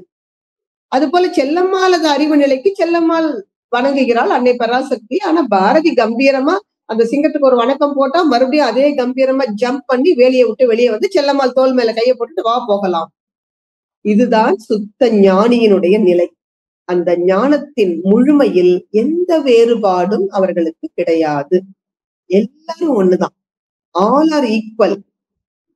அந்த நிலையை அடைவதற்குத்தான் நாம் குருவை அடைந்திருக்கிறோம். அந்த குருவின் திருவடிகளில் சரண் புகுகிற பொழுது நீங்கள் யாரை வெறுக்க முடியும்? அனைவரையும் நேசிப்பதை தவிர நமக்கு வேறு வழியே கிடையாது. இன்னும் சொல்ல போனால் அந்த நேசம் இயல்பாக மலரும். அன்பும் கருணையும் என்ற இறைவனது பண்பு நலன்கள் நம்மிடம் இயல்பாக மலரும். அதைத்தான் பெரியவங்க சொன்னாங்க, உணர்ந்தது சிவம், மலர்ந்தது அன்பு. இறைநிலை பற்றிய உண்மை அறிவு நமக்கு கிடைக்கிற பொழுதுதான் வாழ்க்கை அன்பும் கருணையுமாக மலரும். அதுதான் ஞானம். அதைத்தான் அருட்தந்தை சொல்றாங்க, ஒருவர் ஞானி என்பதை அளந்து பார்ப்பதற்கு எது கருவி? குடும்ப அமைதிதான். அதனால நாம் ஒவ்வொருவரும் ஞானத்தின் பாதையில் நடக்கிறவர்கள். அதை நம்ம நல்லா புரிஞ்சுக்கணும். இன்றைக்கே நம்ம ஞானிகள் கிடையாது, ஞானிகள் ஆவதற்காக முயற்சி செய்கிறோம். அப்போ எப்படி டெஸ்ட் பண்ணிக்கணும்? நம்ம குடும்பத்துல இருக்க அமைதியை திரும்ப திரும்ப சோதித்து பார்த்து கொண்டே வாங்க. குடும்பத்துல யார் ஒருவர் கோபமா பேசினாலும் நாம் அதை அமைதியாக ஏற்றுக்கொள்கிறோமா? நம்மிடமிருந்து அவர்களுக்கு வாழ்க வளமுடன் என்ற கனிந்த வாழ்த்து மட்டும் தான் போகிறதா? நம்மளும் செக் பண்ணுங்க. அப்படி செக் பண்ணிக்கிட்டே வர பொழுதுதான் நமக்கு அந்த ஆணவம் மறைய ஞானம் மலரும். அப்படி ஞானம் மலர்வதற்கு எல்லாம் வல்ல குருவர்களும் திருவர்களும் நம் ஒவ்வொருவருக்கும் துணை புரிய வேண்டும் என்ற பிரார்த்தனையோடு இந்த சிந்தனையில் பங்கு கொண்ட நீங்கள் ஒவ்வொருவரும் ஆசான் அருட்தந்தை அவர்கள் வழியில் 16 செல்வமும் நிறைவாக பெற்று மகிழ்ச்சியாக வாழ வேண்டும் என மனங்குளிர வாழ்த்தி நிறைவு செய்கிறேன். இறை உணர்வும் அறநெறியும் கல்வி தனம் தானியம் இளமை வலிவு துணிவு நன்மக்கட்பேறு அறிவில் உயர்ந்தோர் நட்பு அன்புடைமை அகத்தவம் அழகு புகழ் மனித மதிப்புணர்ந்து ஒழுகும் பண்பு பொறை உடைமை எனும் பேறு 16 பெற்று போற்றலுக்கும் தூற்றலுக்கும் வாழ்த்துக்களே கூறி மறை விளக்கும் உயர் வாழ்வை மதித்து ஒழுக்கம் காத்து மனை அறத்தின் ஒளிவிளக்காய் வளமோங்கி நாமும் வாழ்வோம், நம் நாடு உயர தொண்டு செய்வோம். நல்லதோர் வாய்ப்பிற்கு நன்றி பாராட்டி நிறைவு செய்கிறேன். நன்றி. வாழ்க வளமுடன். தற்போது அம்மா அவர்கள் நம்முடைய கேள்விகளுக்கு சிறப்பாக பதில் வழங்க இருக்கிறார்கள். முதலாவது அன்பராக TS ராஜாராமன் ஐயா அவர்களை அன்போடு அழைக்கின்றோம். வாழ்க வளமுடன். அம்மா வாழ்க வளமுடன். வாழ்க வளமுடன். வாழ்க வளமுடன் ஐயா. ராஜாராமன், சென்னை பழந்தங்கள்னு பேசுறமா. நல்ல அருமையான கருத்துரை சொன்னீங்க. நான்கிற மறையை கட்டவன ஞானி அப்படின்னு நல்ல உதாரணங்கள், நல்ல தத்துவங்கள், நிறைய மகிழ்ச்சி கவிதைகள்லாம் சொல்லி நல்ல எங்களுடைய சிந்தனையை உயர்த்தி கொடுத்தீங்க. ரொம்ப அருமையா இருந்ததுமா. எனக்கு 2 கேள்வி இருக்கு. ஒன்று இந்த நான்கிறத ஈகோவை தள்ளிடணும், இறைநிலையோட வாழணும்னு சொல்றது வாஸ்தவம் தான். ஆனா நம்ம எதுக்கு எடுத்தாலும் நம்ம நான் செஞ்சேன், நான் பாடினேன், நான் உடனேன்னு சொல்றமே தவிர அந்த 4 மேல இறைநிலை செஞ்சது, இறைநிலை பாடுறதுன்னு சொல்ல முடியுமா?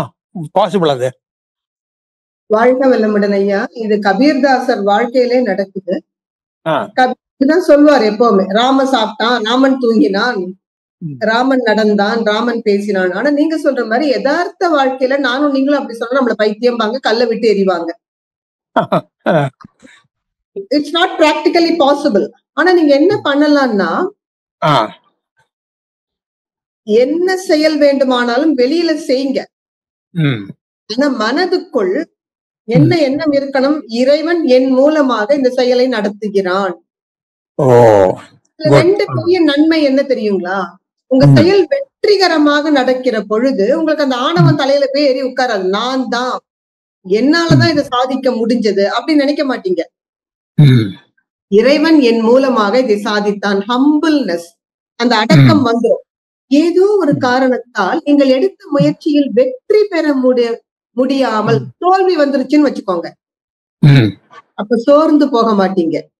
ஏன்னா கர்த்தா அவன் தானே. விட்டால் யார் ஒருவர் ஆடாதாரே கண்ணான்னு அவன் தான்ப்பா நடத்தினா. அந்த டிராமால நான் ஒரு ஆக்டர். அப்போ நன்மையோ தீமையோ போகட்டும் கண்ணனுக்கேன்ட்டு போய்கிட்டே இருப்போம். நம்ம சோர்ந்து போக மாட்டோம். இப்ப நான் செய்கிறேன்ங்கிற பொழுதுதான் எனக்கு சோர்ந்து போகுது மனசு. அதனாலதான் பகவத்கீதையோட எசன்ஸ் என்ன சொல்றான்? செயல் செய், பலனை நீ நினைக்கவே நினைக்காத. அதுதான் அது கொஞ்சம். ஆனா நீங்க சொன்ன மாதிரிங்க, it's very tough, but it's possible. Practice மூலமா நீங்க அதை கொண்டு வரலாம். நல்ல தெளிவா விளக்கம் கொடுத்தீங்க. இன்னொரு கேள்வி. நன்றிம்மா. இன்னொரு கேள்வி என்னன்னா, இப்போ நீங்க இந்த 5 கோஷங்களை பத்தி சொன்னீங்க. இந்த 5 கோஷங்கள் நம்ம உடம்புல இருக்கு. அதை பத்தி படிக்கிறோம், எல்லாம் செய்கிறோம். ஆனா இது எந்த அளவுக்கு நாணம் மறைக்கிறதுக்கோ இல்ல இறைநிலை ஞானம் பெறுவதற்கு உதவியா இருக்கும்? அதை எப்படி சொல்லுங்க, கொஞ்சம் விளக்கமா கொடுங்க. அதுதாங்க இந்த 5 கோஷத்துல எல்லாருமே அன்னமய கோஷத்துலதான் வாழ்க்கையை தொடங்குறோம். என்பது அன்னமய கோஷம். அன்னமய கோஷம்னா என்ன?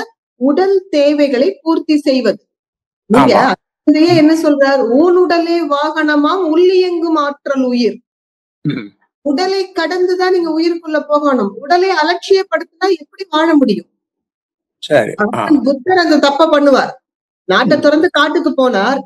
அவருக்கு எத்தனையோ ஆண்டுகள் ஆகுது, ஞானம் வரமாட்டேங்குது. புத்தர் வெறுத்து போய் என்ன நினைக்கிறார்?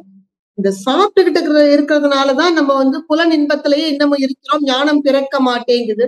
சுத்தமா சாப்பிடுறத விட்டார். தண்ணி கூட குடிக்கிறது இல்ல. அப்ப என்னவாச்சு? உடல் அது அன்னத்தால் வளர்வது.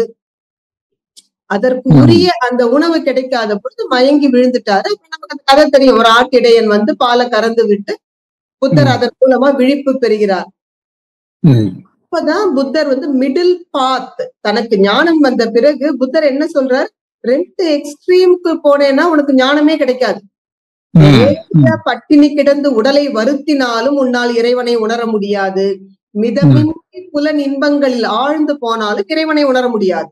அப்ப அந்த நட்பாக இருக்கணும், மிடில் பாத் மெயின்டைன் பண்ணுங்கிறார். அதேதான் நமக்குங்க வாழ்க்கையின் துவக்கம் அன்னமய கோஷம் தான். ஆனா நோக்கம் ஆனந்தமய கோஷம். இதை மறவாத விழிப்பு நிலையோடு மெல்ல மெல்ல இந்த உடல் தான் நான் என்று சிக்கிக் கொண்டிருக்கும்னா அதுல இருந்து உயர்ந்து மனோமய கோஷத்திற்கு பிராணமய கோஷத்தில் உயிரை உணர்ந்து அதன் பிறகுதான் இறைநிலை உணர்வுக்கு போகணும். அதனாலதான் பெரியவங்க அழகா சொன்னாங்க, ஆன்ம தரிசனம் இன்றி தெய்வ தரிசனம் கிட்டவே கிட்டாது. உயிர் உணர்வு வரணும். உயிர் உணர்வு வந்தாதான் அருட்தந்தை ஒரு பாட்டு சொல்லுவாங்க பாருங்க, பார்த்த சாரதி நான்மணி மாலையில், ஒருவனே தெய்வமல்லால் வேறே இல்லை, உயிரிலும் ஒன்றாமே உற்று பார்த்தால். ஆட்டினுடைய உடலிலும் நாயினுடைய உடலிலும் என்னுடைய உடலிலும் ஒரே உயிர் தான் இருக்கு. இந்த இடம் வரும் பொழுதுதான் ஆனந்தமய கோஷம் போக முடியும். அந்த தேடல் இருக்குல்லங்க, அழகா 5 கோஷத்துல சிக்கிக்கிட்டு இருக்கோங்கிறது புரிஞ்சாலே பெரிய ஞானம் தான். வாழ்க வளமுடன். வாழ்க வளமுடன். நல்ல 2 கேள்வி அருமையா விளக்கம் கொடுத்தீங்க. நன்றிமா. வாழ்க வளமுடன். வாழ்க வளமுடன். நன்றி ஐயா. வாழ்க வளமுடன். அடுத்ததாக சிவா ஐயா அவர்களை அன்போடு அழைக்கின்றோம். வாழ்க வளமுடன். அம்மா நான் வாழ்க வளமுடன். நான் சுசிலா பேசுறேம்மா. பேசுங்கய்யா. பேசுங்கம்மா. வாழ்க வளமுடன். அம்மா காம்ப்ளெக்ஸ் தானம்மா ஈகோ அது? வாழ்க வளமுடன். ரொம்ப அற்புதமான ஒரு கேள்வி கேட்டீங்க. நிச்சயமா நீங்க அந்த வார்த்தையை சொல்லலாமா? நாங்கெல்லாம் ஜூனியர்மா, நீங்க எப்படி பேசிக்கிட்டு இருக்கீங்க? அருட்தந்தை சொன்னாரு, அருட்தந்தை சொன்னாரு, அருட்தந்தை சொன்னாருன்னு நீங்க எவ்வளவு பேசிக்கிட்டு இருக்கீங்க? சொல்லுங்கம்மா. ஈகோங்கிறது என்ன காம்ப்ளெக்ஸ் பாத்தீங்கன்னா சுப்பீரியாரிட்டி காம்ப்ளெக்ஸ். ஒரு நாணயத்துக்கு 2 பக்கங்கள் போல மனிதர்கள் கிட்ட இந்த காம்ப்ளெக்ஸ்ங்கிறது சுப்பீரியாரிட்டியாகவும் செயல்படுது, இன்ஃபீரியாரிட்டியாகவும் செயல்படுது. அதுல ஈகோ பாத்தீங்கன்னா சுப்பீரியாரிட்டி காம்ப்ளெக்ஸ். நான் பெரியவன், நான் சிறந்தவன், என்னை விட்டா ஆள் இல்ல, இதுதான் ஈகோவினுடைய ரோல். ஆனா நீங்க அதை அழகா சொன்னீங்க, அருட்தந்தை அருட்தந்தை என்று நம்ம அந்த குருவின் திருவடியை பிடிச்சுக்கிட்டோம்னா இந்த ஈகோல தப்பிச்சிடலாம். அதை பொழுதுதான் நம்ம ஈகோ மேல வருது. சரிங்கம்மா, அதுக்கு ஒரு எக்ஸாம்பிள் சொல்லுங்கம்மா, ஒரு சம்பவம் இதுதான் இப்படி மாறுதுங்க. வாழ்க வளமுடன். உதாரணத்துக்கு ஒரு டாக்டர்,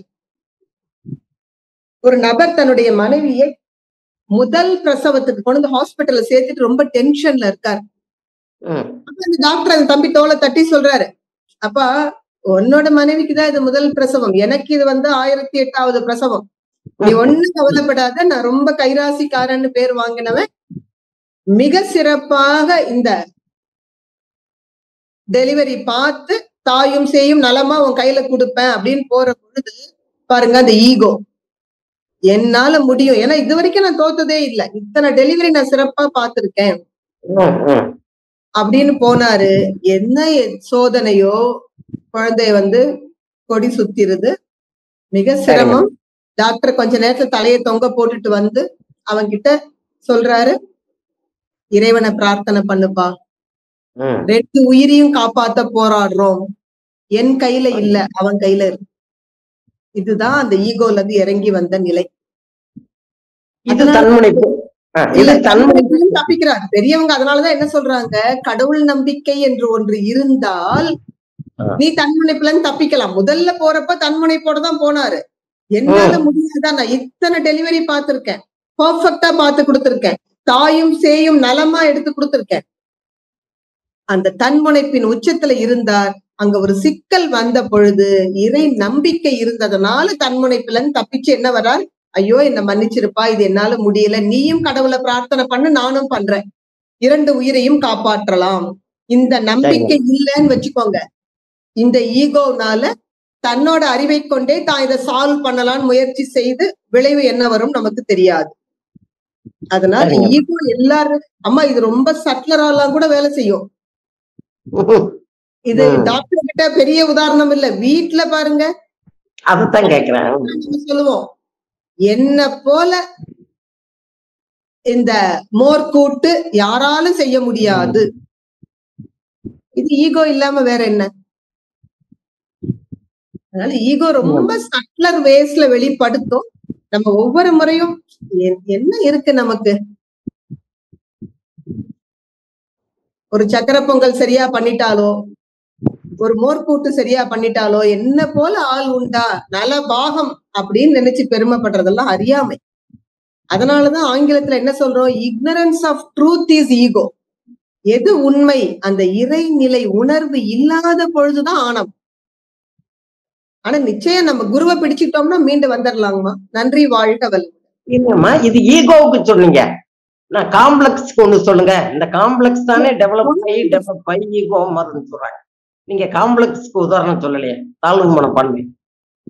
தாழ்வு மனப்பான்மை வந்து ரொம்ப சங்கடமா இருக்கு. இப்ப இந்த சொன்ன உதாரணத்திலே அந்த டாக்டர் வந்து நான் சரியா பண்ணுவேன்னு நினைச்சது சுப்பீரியாரிட்டி காம்ப்ளெக்ஸ், என்னால முடியும், இந்த டெலிவரியை சிறப்பா பண்ணுவேன். ஒரு சிலர் பாருங்க, நல்ல இப்ப நீங்க மன்றத்திலே கூட பார்த்திருக்கலாம், அருட்தந்தையோட தத்துவத்துல நல்ல தோய்ந்து இருப்பாங்க, புத்தகம் எல்லாம் படிச்சிருப்பாங்க, பாடல்கள் எல்லாம் மனப்பாடம் பண்ணிருப்பாங்க, யார் உரை எழுதி எழுதி குவிப்பாங்க. வாங்கம்மா ஒரு நன்றி உரை சொல்லுங்க சொன்னா, ஐயோ என்ன விட்டுருங்க, அது என்னால முடியாதுங்க, எனக்கு சரியா வராதுங்க. இது தாழ்வு மனப்பான்மை.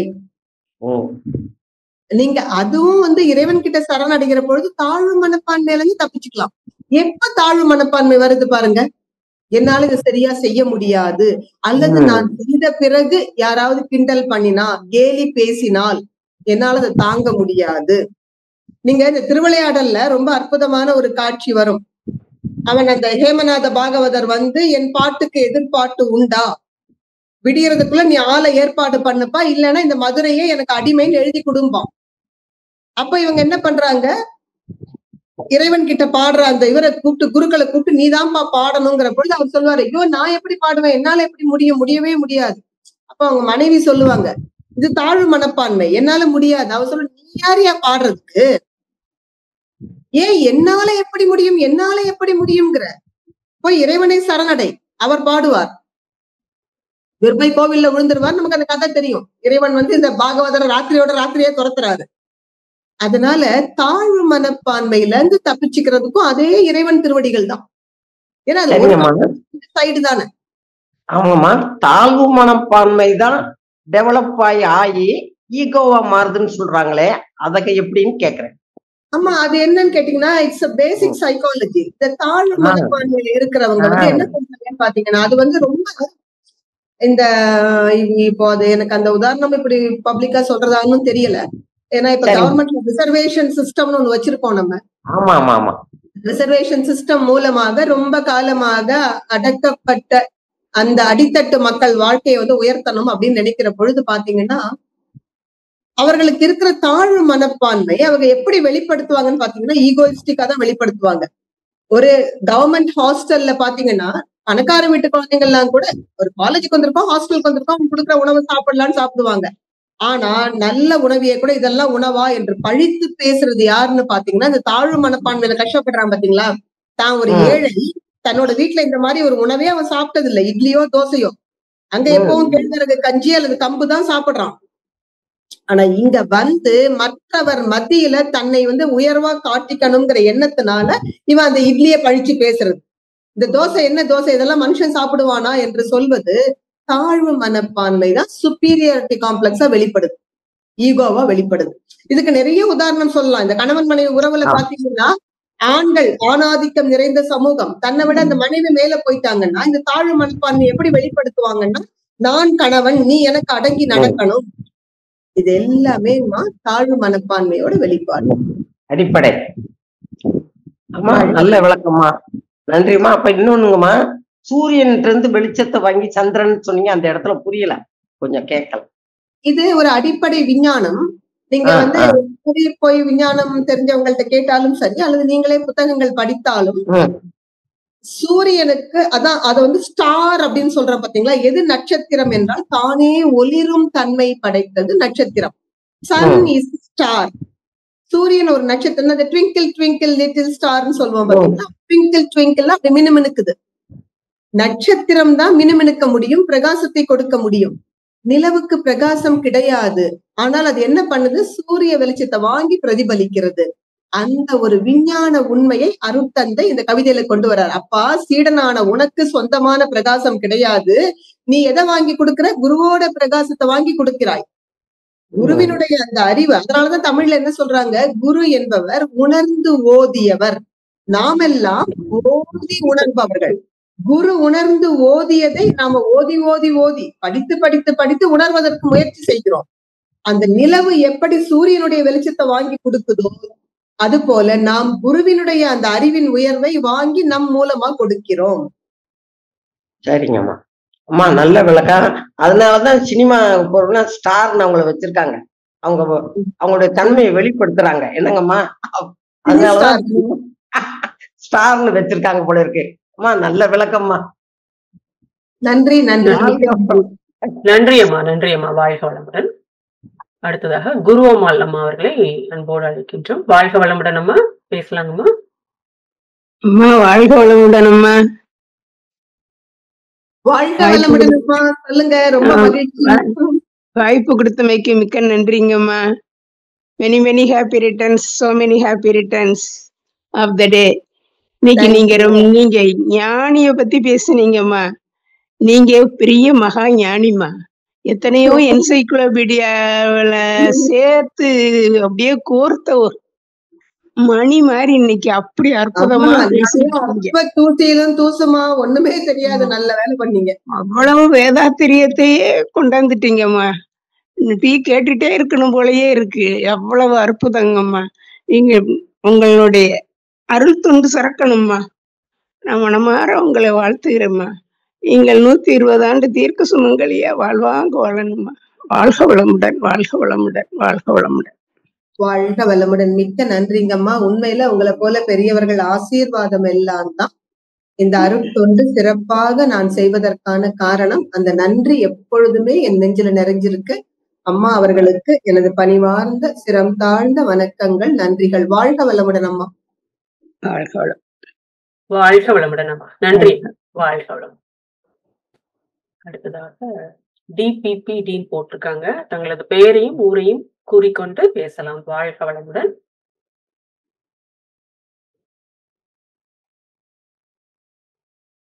வாழ்க வளமுடன், பேசலாம் ஐயா.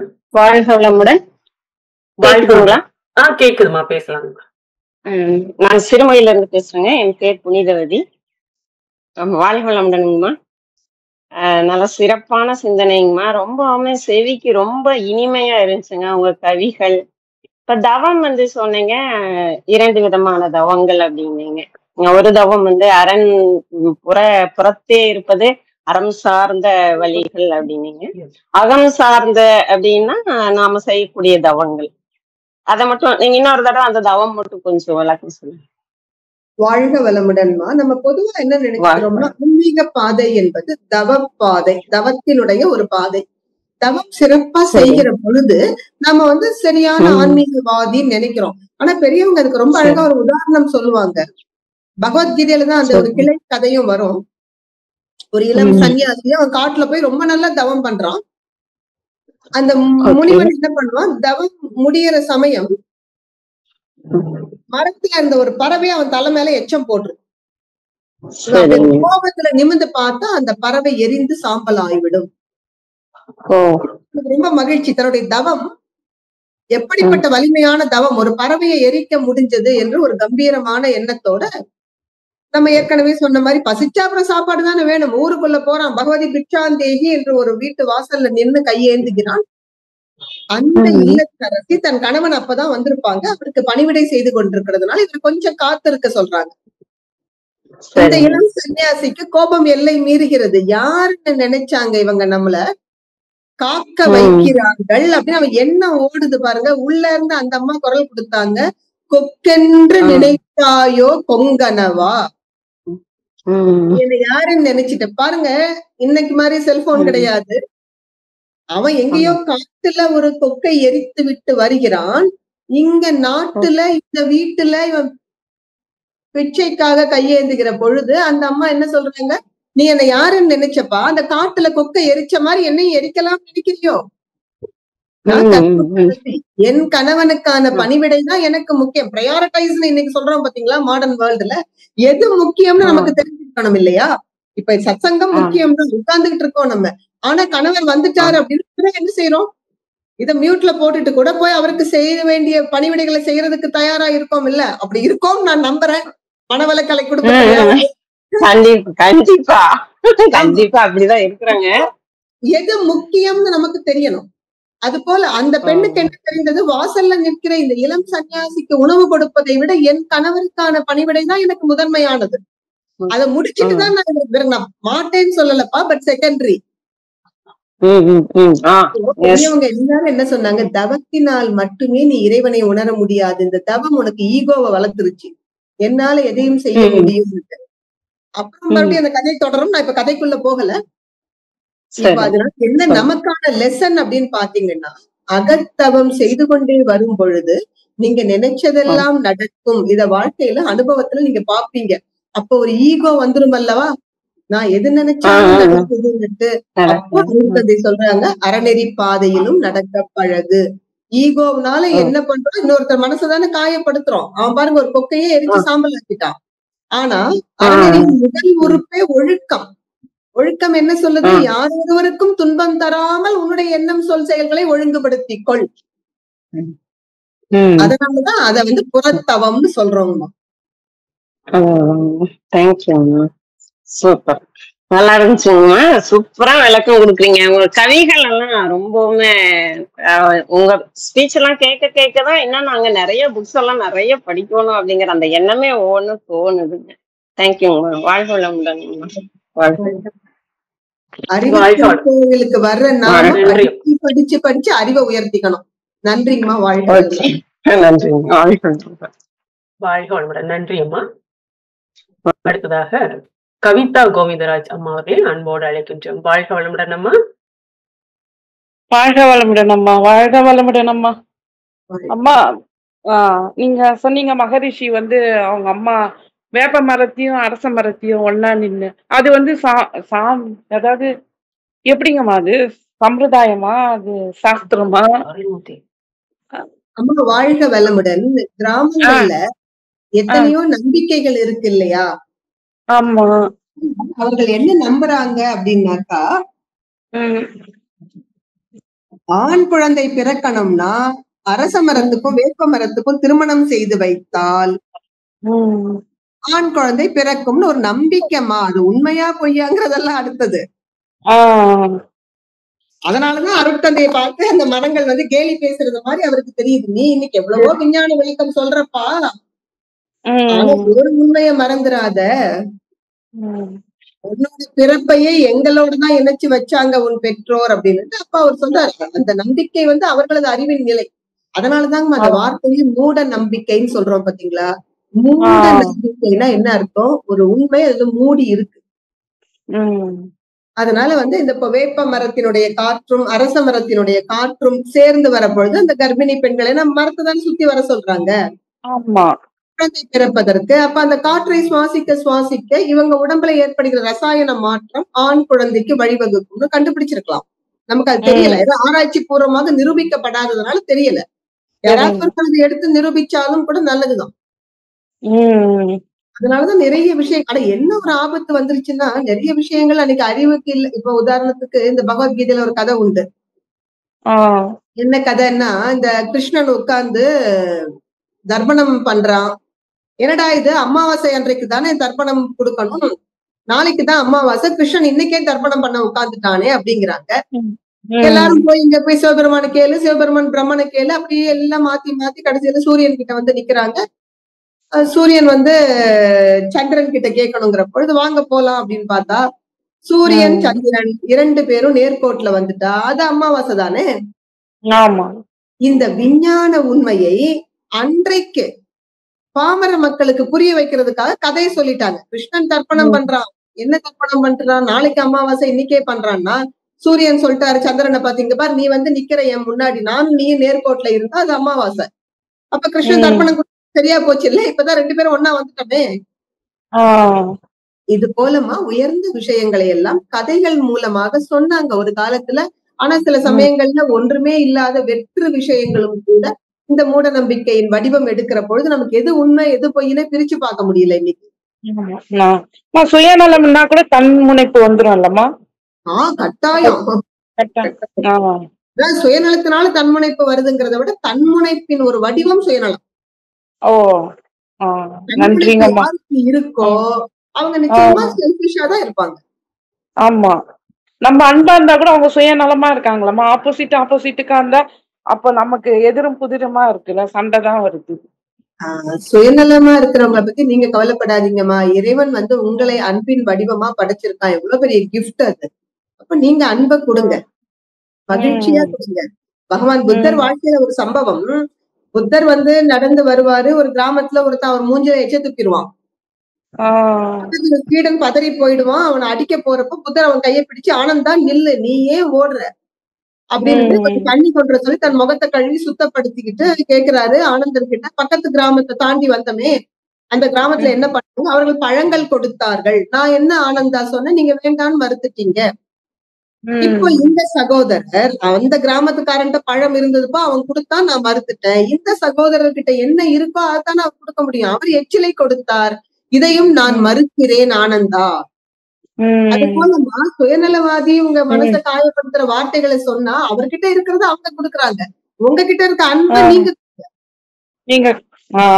நன்றிங்கம்மா, வாழ்க வளமுடன் அம்மா. வாழ்க நன்றிங்க, வாழ்க வளமுடன் அம்மா. நன்றி அம்மா, நன்றி அம்மா. வாழ்க வளமுடன், வாழ்க வளமுடன். அடுத்ததாக உமா அம்மா அவர்களை அன்போடு அழைக்கின்றோம். வாழ்க வளமுடன் அம்மா. அம்மா வாழ்க வளமுடன் அம்மா. சொல்லுங்கம்மா, கேக்குது. ஆமா, இந்த அகத்தவம் பத்தி சொல்லியிருந்தீங்க. அகத்தவம்ல தவம் பண்ண உட்கார்ந்தாலே எண்ணங்கள் ஓடிக்கிட்டே தான் இருக்கு. ரொம்ப ஒரு செகண்ட் நிறுத்துறதே ஒரு பெரிய விஷயமா இருக்கேம்மா. அதுல இருந்து எப்படிமா அந்த 10 நிமிஷமும் அந்த உயிர் மேலேயே நினைவை செலுத்துறது எப்படின்னு கொஞ்சம் சொல்றீங்களாமா? வாழ்க வளமுடன்மா. யாருக்குமே 10 நிமிஷம் தவம் பண்ணினா 10 நிமிஷமும் மனச உயிர் மேல நிறுத்த முடியாது. முதல்ல அந்த கற்பனையில இருந்து வெளியில வந்துருங்க. அருட்தந்தை சொல்லுவாங்க, அரை மணி நேர தவத்தில் அரை நிமிடம் மனம் நின்றால் பெரிய வெற்றி. சரிங்க. அருணகிரிநாதர் பாடுவார், அரை நிமிட நேரமட்டில் சரணகமல ஆலயத்தை நினைக்கணும். அரை நிமிஷம் கூட நினைக்க முடியலப்பா, அதுக்குள்ள மனசு பல்வேறு சிந்தனைகளை எழுப்புகிறது. இது மனதின் இயல்புங்கம்மா, அதை பத்தி கவலைப்படாதீங்க. அதுக்கு அருட்தந்தை சொல்ற ஒரு வேடிக்கையான உதாரணம். இப்ப நான் உங்க வீட்டுக்கு வந்திருக்கேன், நீங்க பாக்குறீங்க, அது ஒரு மாலை நேரம், ஒரு டீ குடுக்கலான்ட்டு போய் அடுப்புல பாலை வச்சுட்டீங்க. உங்களோட கிச்சன் கபோர்டு திறக்குறீங்க. உங்களுக்கு இப்ப என்ன தேவை, டீ தூளும் சர்க்கரையும் தேவை. அங்க என்ன இருக்கு, மிளகாத்தூள் இருக்கு, மஞ்சத்தூள் இருக்கு, உப்பு இருக்கு. நீங்க இப்ப கோவப்படுறீங்க, எனக்கு டீ தூளும் சர்க்கரையும் தானே வேணும், ஏன் இந்த மிளகாத்தூள் மஞ்சத்தூள் எல்லாம் இங்க இருக்குன்னா நாம தானே அது அங்க வச்சோம். அது மட்டும் இல்ல, இப்ப டீ போடுறதுக்கு அது தேவையில்லை. இன்னும் 1 மணி நேரம் கழிச்சு இரவு சமைக்கணும் என்றால் அந்த நேரத்தில் அதே மிளகாத்தூளும் மஞ்சத்தூளும் தேவை. அப்போ அருட்தந்தை சொல்றாங்க, நீங்க தவம் பண்ண உட்கார்ந்து இருக்க பொழுது சிந்தனைகள் எழுதுன்னா நீங்க உள்ள போட்டதுதான் வரும். நீங்க ஏற்கனவே வச்ச மிளகாத்தூளும் மஞ்சத்தூளும் கண்ணுக்கு தெரியற மாதிரி இதற்கு முன்பு நீங்க என்னவெல்லாம் போட்டீங்களோ அந்த எண்ணங்கள் தான் வெளியில வரும். ஆனா நீங்க என்ன நினைக்கணும், இப்ப அது ஆபீஸ் பத்தின எண்ணமா இருக்கலாம், குழந்தைகளை பத்தின எண்ணமா இருக்கலாம், சமையலை பத்தின ஒரு எண்ணமா இருக்கலாம். இங்க பாருப்பா, உனக்கு எல்லாம் நிறைய நேரம் வச்சிருக்கேன், இப்ப 1/2 மணி நேரம் தவத்துக்கான நேரம், நான் தவம் செய்ய போறேன். இப்ப டீ தூளும் சர்க்கரையும் மட்டும்தான் என்னோட போக்கஸ். இப்படி நீங்களே உங்க மனசை again and again you have to bring it back. நீங்க கொண்டு வந்து நிறுத்துவீங்க, அடுத்த நொடி அது வேற ஒண்ணு நினைச்சிட்டு கிளம்பும். பரவாயில்ல, மீண்டும் மீண்டும் கொண்டு வாங்க. இப்படி பழக பழக முதல்ல ஒரு 1/2 நொடி நிலைச்சதுன்னா அதே பெரிய வெற்றி. ஒரு சில மாதங்கள் பயிற்சிக்கு பிறகு ஒரு சில நிமிடங்கள் உங்க மனம் நிலைத்தா கூட வெற்றிமா. சோர்ந்து போகாதீங்க. யார் ஒருவருக்கும் 10 நிமிட தவத்தில் 10 நிமிடம் மொத்தமும் மனசு நிக்கவே நிக்காது. நன்றிங்கம்மா. வாழ்க வளமுடன். வாழ்க. நம்ம போன்ற குடும்ப வாழ்க்கையில இருக்கிறவங்களுக்கு அது ரொம்ப சிரமம். நன்றியம்மா, நன்றியம்மா. வாழ்க வளமுடன். அடுத்தாக மதன் மோகன் ஐயா அவர்களை அன்போடு அழைக்கின்றோம். வாழ்க வளமுடன் ஐயா. வாழ்க வளமுடன்மா. அம்மா வாழ்க வளமுடன்மா. வாழ்க வளமுடன். சுவாமி விவேகானந்தர் சொல்லியிருக்காங்க, முதலில் உண்மையை நம்பிக்கை வையே, உன்னால முடிங்கிற நம்பிக்கை வையே, அந்த காரியம் அப்படி நடக்கும் சொல்றாங்க. அது அளவு மிகுந்து போறப்பதான் அது தலைக்கணமா மாறுதுங்கம்மா. அந்த தன்னம்பிக்கையும் அந்த தலைக்கணம் என்னம்மா, எப்படிமா அது வேறுபடுத்துறது?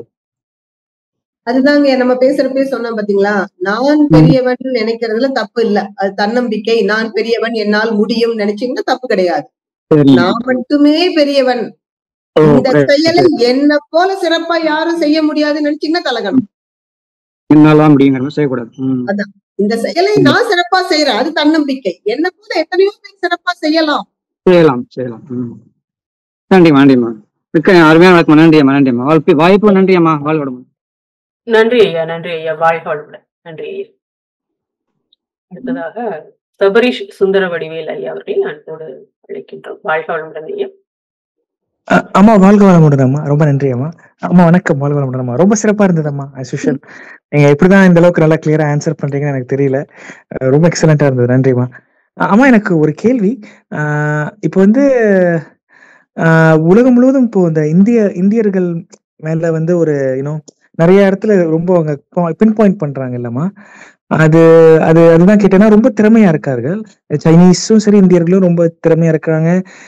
எல்லா இடத்துலயும் வந்து அவன் அமெரிக்கா எல்லாமே ரொம்ப கடுபடி கொடுக்குறாங்களே, அதுதான் நான் கேட்டேன். அது வந்து அவங்க ஏன் நினைக்க மாட்டேங்கிறாங்க? எல்லாருக்கும் தானே சொந்தம் உலகங்கிறது.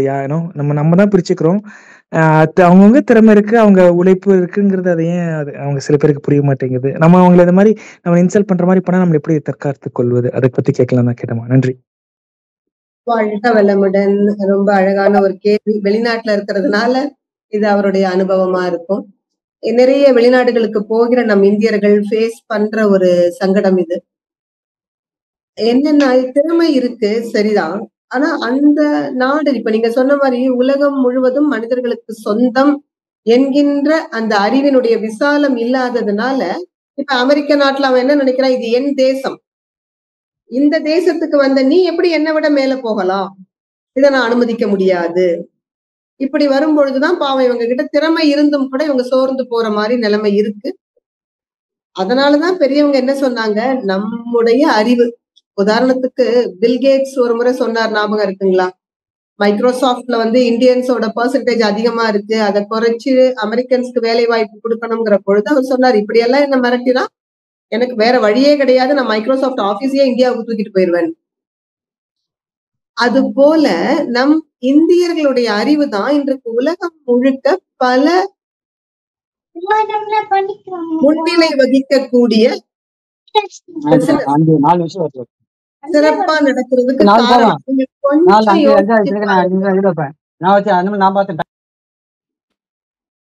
இந்த அறிவை எல்லாம் நாம சொந்த நாட்டிலேயே ஒற்றுமையாக ஒன்று கூடி இந்த திறமையை அறிவையை பயன்படுத்தியிருந்தால் இன்றைக்கு உலகம் நிச்சயமா இந்தியாவுக்கு ஒரு சல்யூட் வச்சிருக்கோம். பாரதி ரொம்ப அழகா ஒரு கனவு கண்டான், வைய தலைமை கொள். அப்படி உலகத்திற்கு இந்தியா தலைமை தாங்கியிருக்கும். இப்பவும் கூட வெளிநாடுகளுக்கு அந்த பயம் இருக்கு. இன்னும் ஒரு சில ஆண்டுகள்ல பாத்தீங்கன்னா இந்தியாவோட ஜிடிபி வந்து எங்கேயோ போயிடும், நிச்சயமா இந்த சைனா அண்ட் இந்தியா ரெண்டுமே ஒரு அசைக்க முடியாத ஏசியன்ஸ் தான் ஒரு மிகப்பெரிய ஆதிக்க சக்தியாக உருவெடுப்பார்கள் என்ற பயம் இன்னைக்கு உண்மையில நிபுணர்கள் நடுவுல இருக்கதான் செய்யுது. அதனால நாம தெரிஞ்சுக்க வேண்டிய விஷயம், என்னதான் நீங்க புத்திசாலியா இருந்தாலும் இன்றைக்கு இருக்கிற சமூக அமைப்பில் you are treated as a foreigner because you are not native of that country. இன்னும் சொல்ல போனா அமெரிக்கா ரெட் இண்டியன்ஸ்க்கு சொந்தம். இன்னைக்கு அப்படியா நடக்குது அங்க. அதனால நம்மை அவர்கள் என்ன பண்றாங்க, ஒரு வெளிநாட்டவர் என்ற முறையில பார்க்கிற பொழுது கொஞ்சம் அவமரியாதை இதெல்லாம் சந்திக்க வேண்டிதான் இருக்கு. இது மாறுவதற்குத்தான் நம்ம அருட்தந்தையோட உலக சமாதானம் வரணும் என்று முழு மனசோட பிரார்த்திக்கிறோம். ரொம்ப சிறப்பான பதிலம்மா, ரொம்ப நன்றி. கனவு மெய்ப்பட வேண்டும். நன்றி. வாழ்க வளமுடன். அழகா சொன்னீங்க, கனவு மெய்ப்பட வேண்டும். நன்றி ஐயா, நன்றி ஐயா. வாழ்க வளமுடன். அடுத்ததாக லட்சுமி அம்மா அவர்களை அன்போடு அழைக்கின்றோம். வாழ்க வளமுடன் அம்மா. வாழ்க வளமுடன் அம்மா. வாழ்க வளமுடன் அம்மா. அம்மா, இப்ப நம்ம இப்ப மெடிடேஷன் பண்றோம்ல, இப்ப நம்ம நல்லா மெடிடேஷன் பண்றோம் அப்படிங்கறத எப்படிமா தெரிஞ்சுக்கலாம்? வாழ்க வளமுடன். அதான் ஒரே நடுவுல சொன்னோம் இல்லம்மா, நம்ம மெடிடேஷன் செய்வதன் நோக்கம் ஞானம். ஞானம் பெற்று விட்டோமா என்பதை பரிசோதிக்கிற கருவி குடும்ப அமைதி. நம்ம குடும்பத்துல எவ்வளவு தூரம் அமைதி இருக்குன்னு பாருங்க. ஓகேமா. தியானம் சரியா செய்றீங்க. அதாவதுமா, கோபம் வர மாதிரியான சந்தர்ப்ப சூழ்நிலையிலும் கோபப்படாமல் அமைதியா இருந்தீங்கன்னா தியானம் நல்லா செய்றீங்கன்னு அர்த்தம். ஓகே அம்மா. நன்றி அம்மா. வாழ்க வளமுடன். வாழ்க வளமுடன் அம்மா. வாழ்க வளமுடன் அம்மா. நன்றி அம்மா. வாழ்க வளமுடன். நன்றி அம்மா. மிக சிறப்பாக இருந்ததம்மா இன்றைய தினம். நம் கடமை அறவாழ்வின் நாட்டத்தே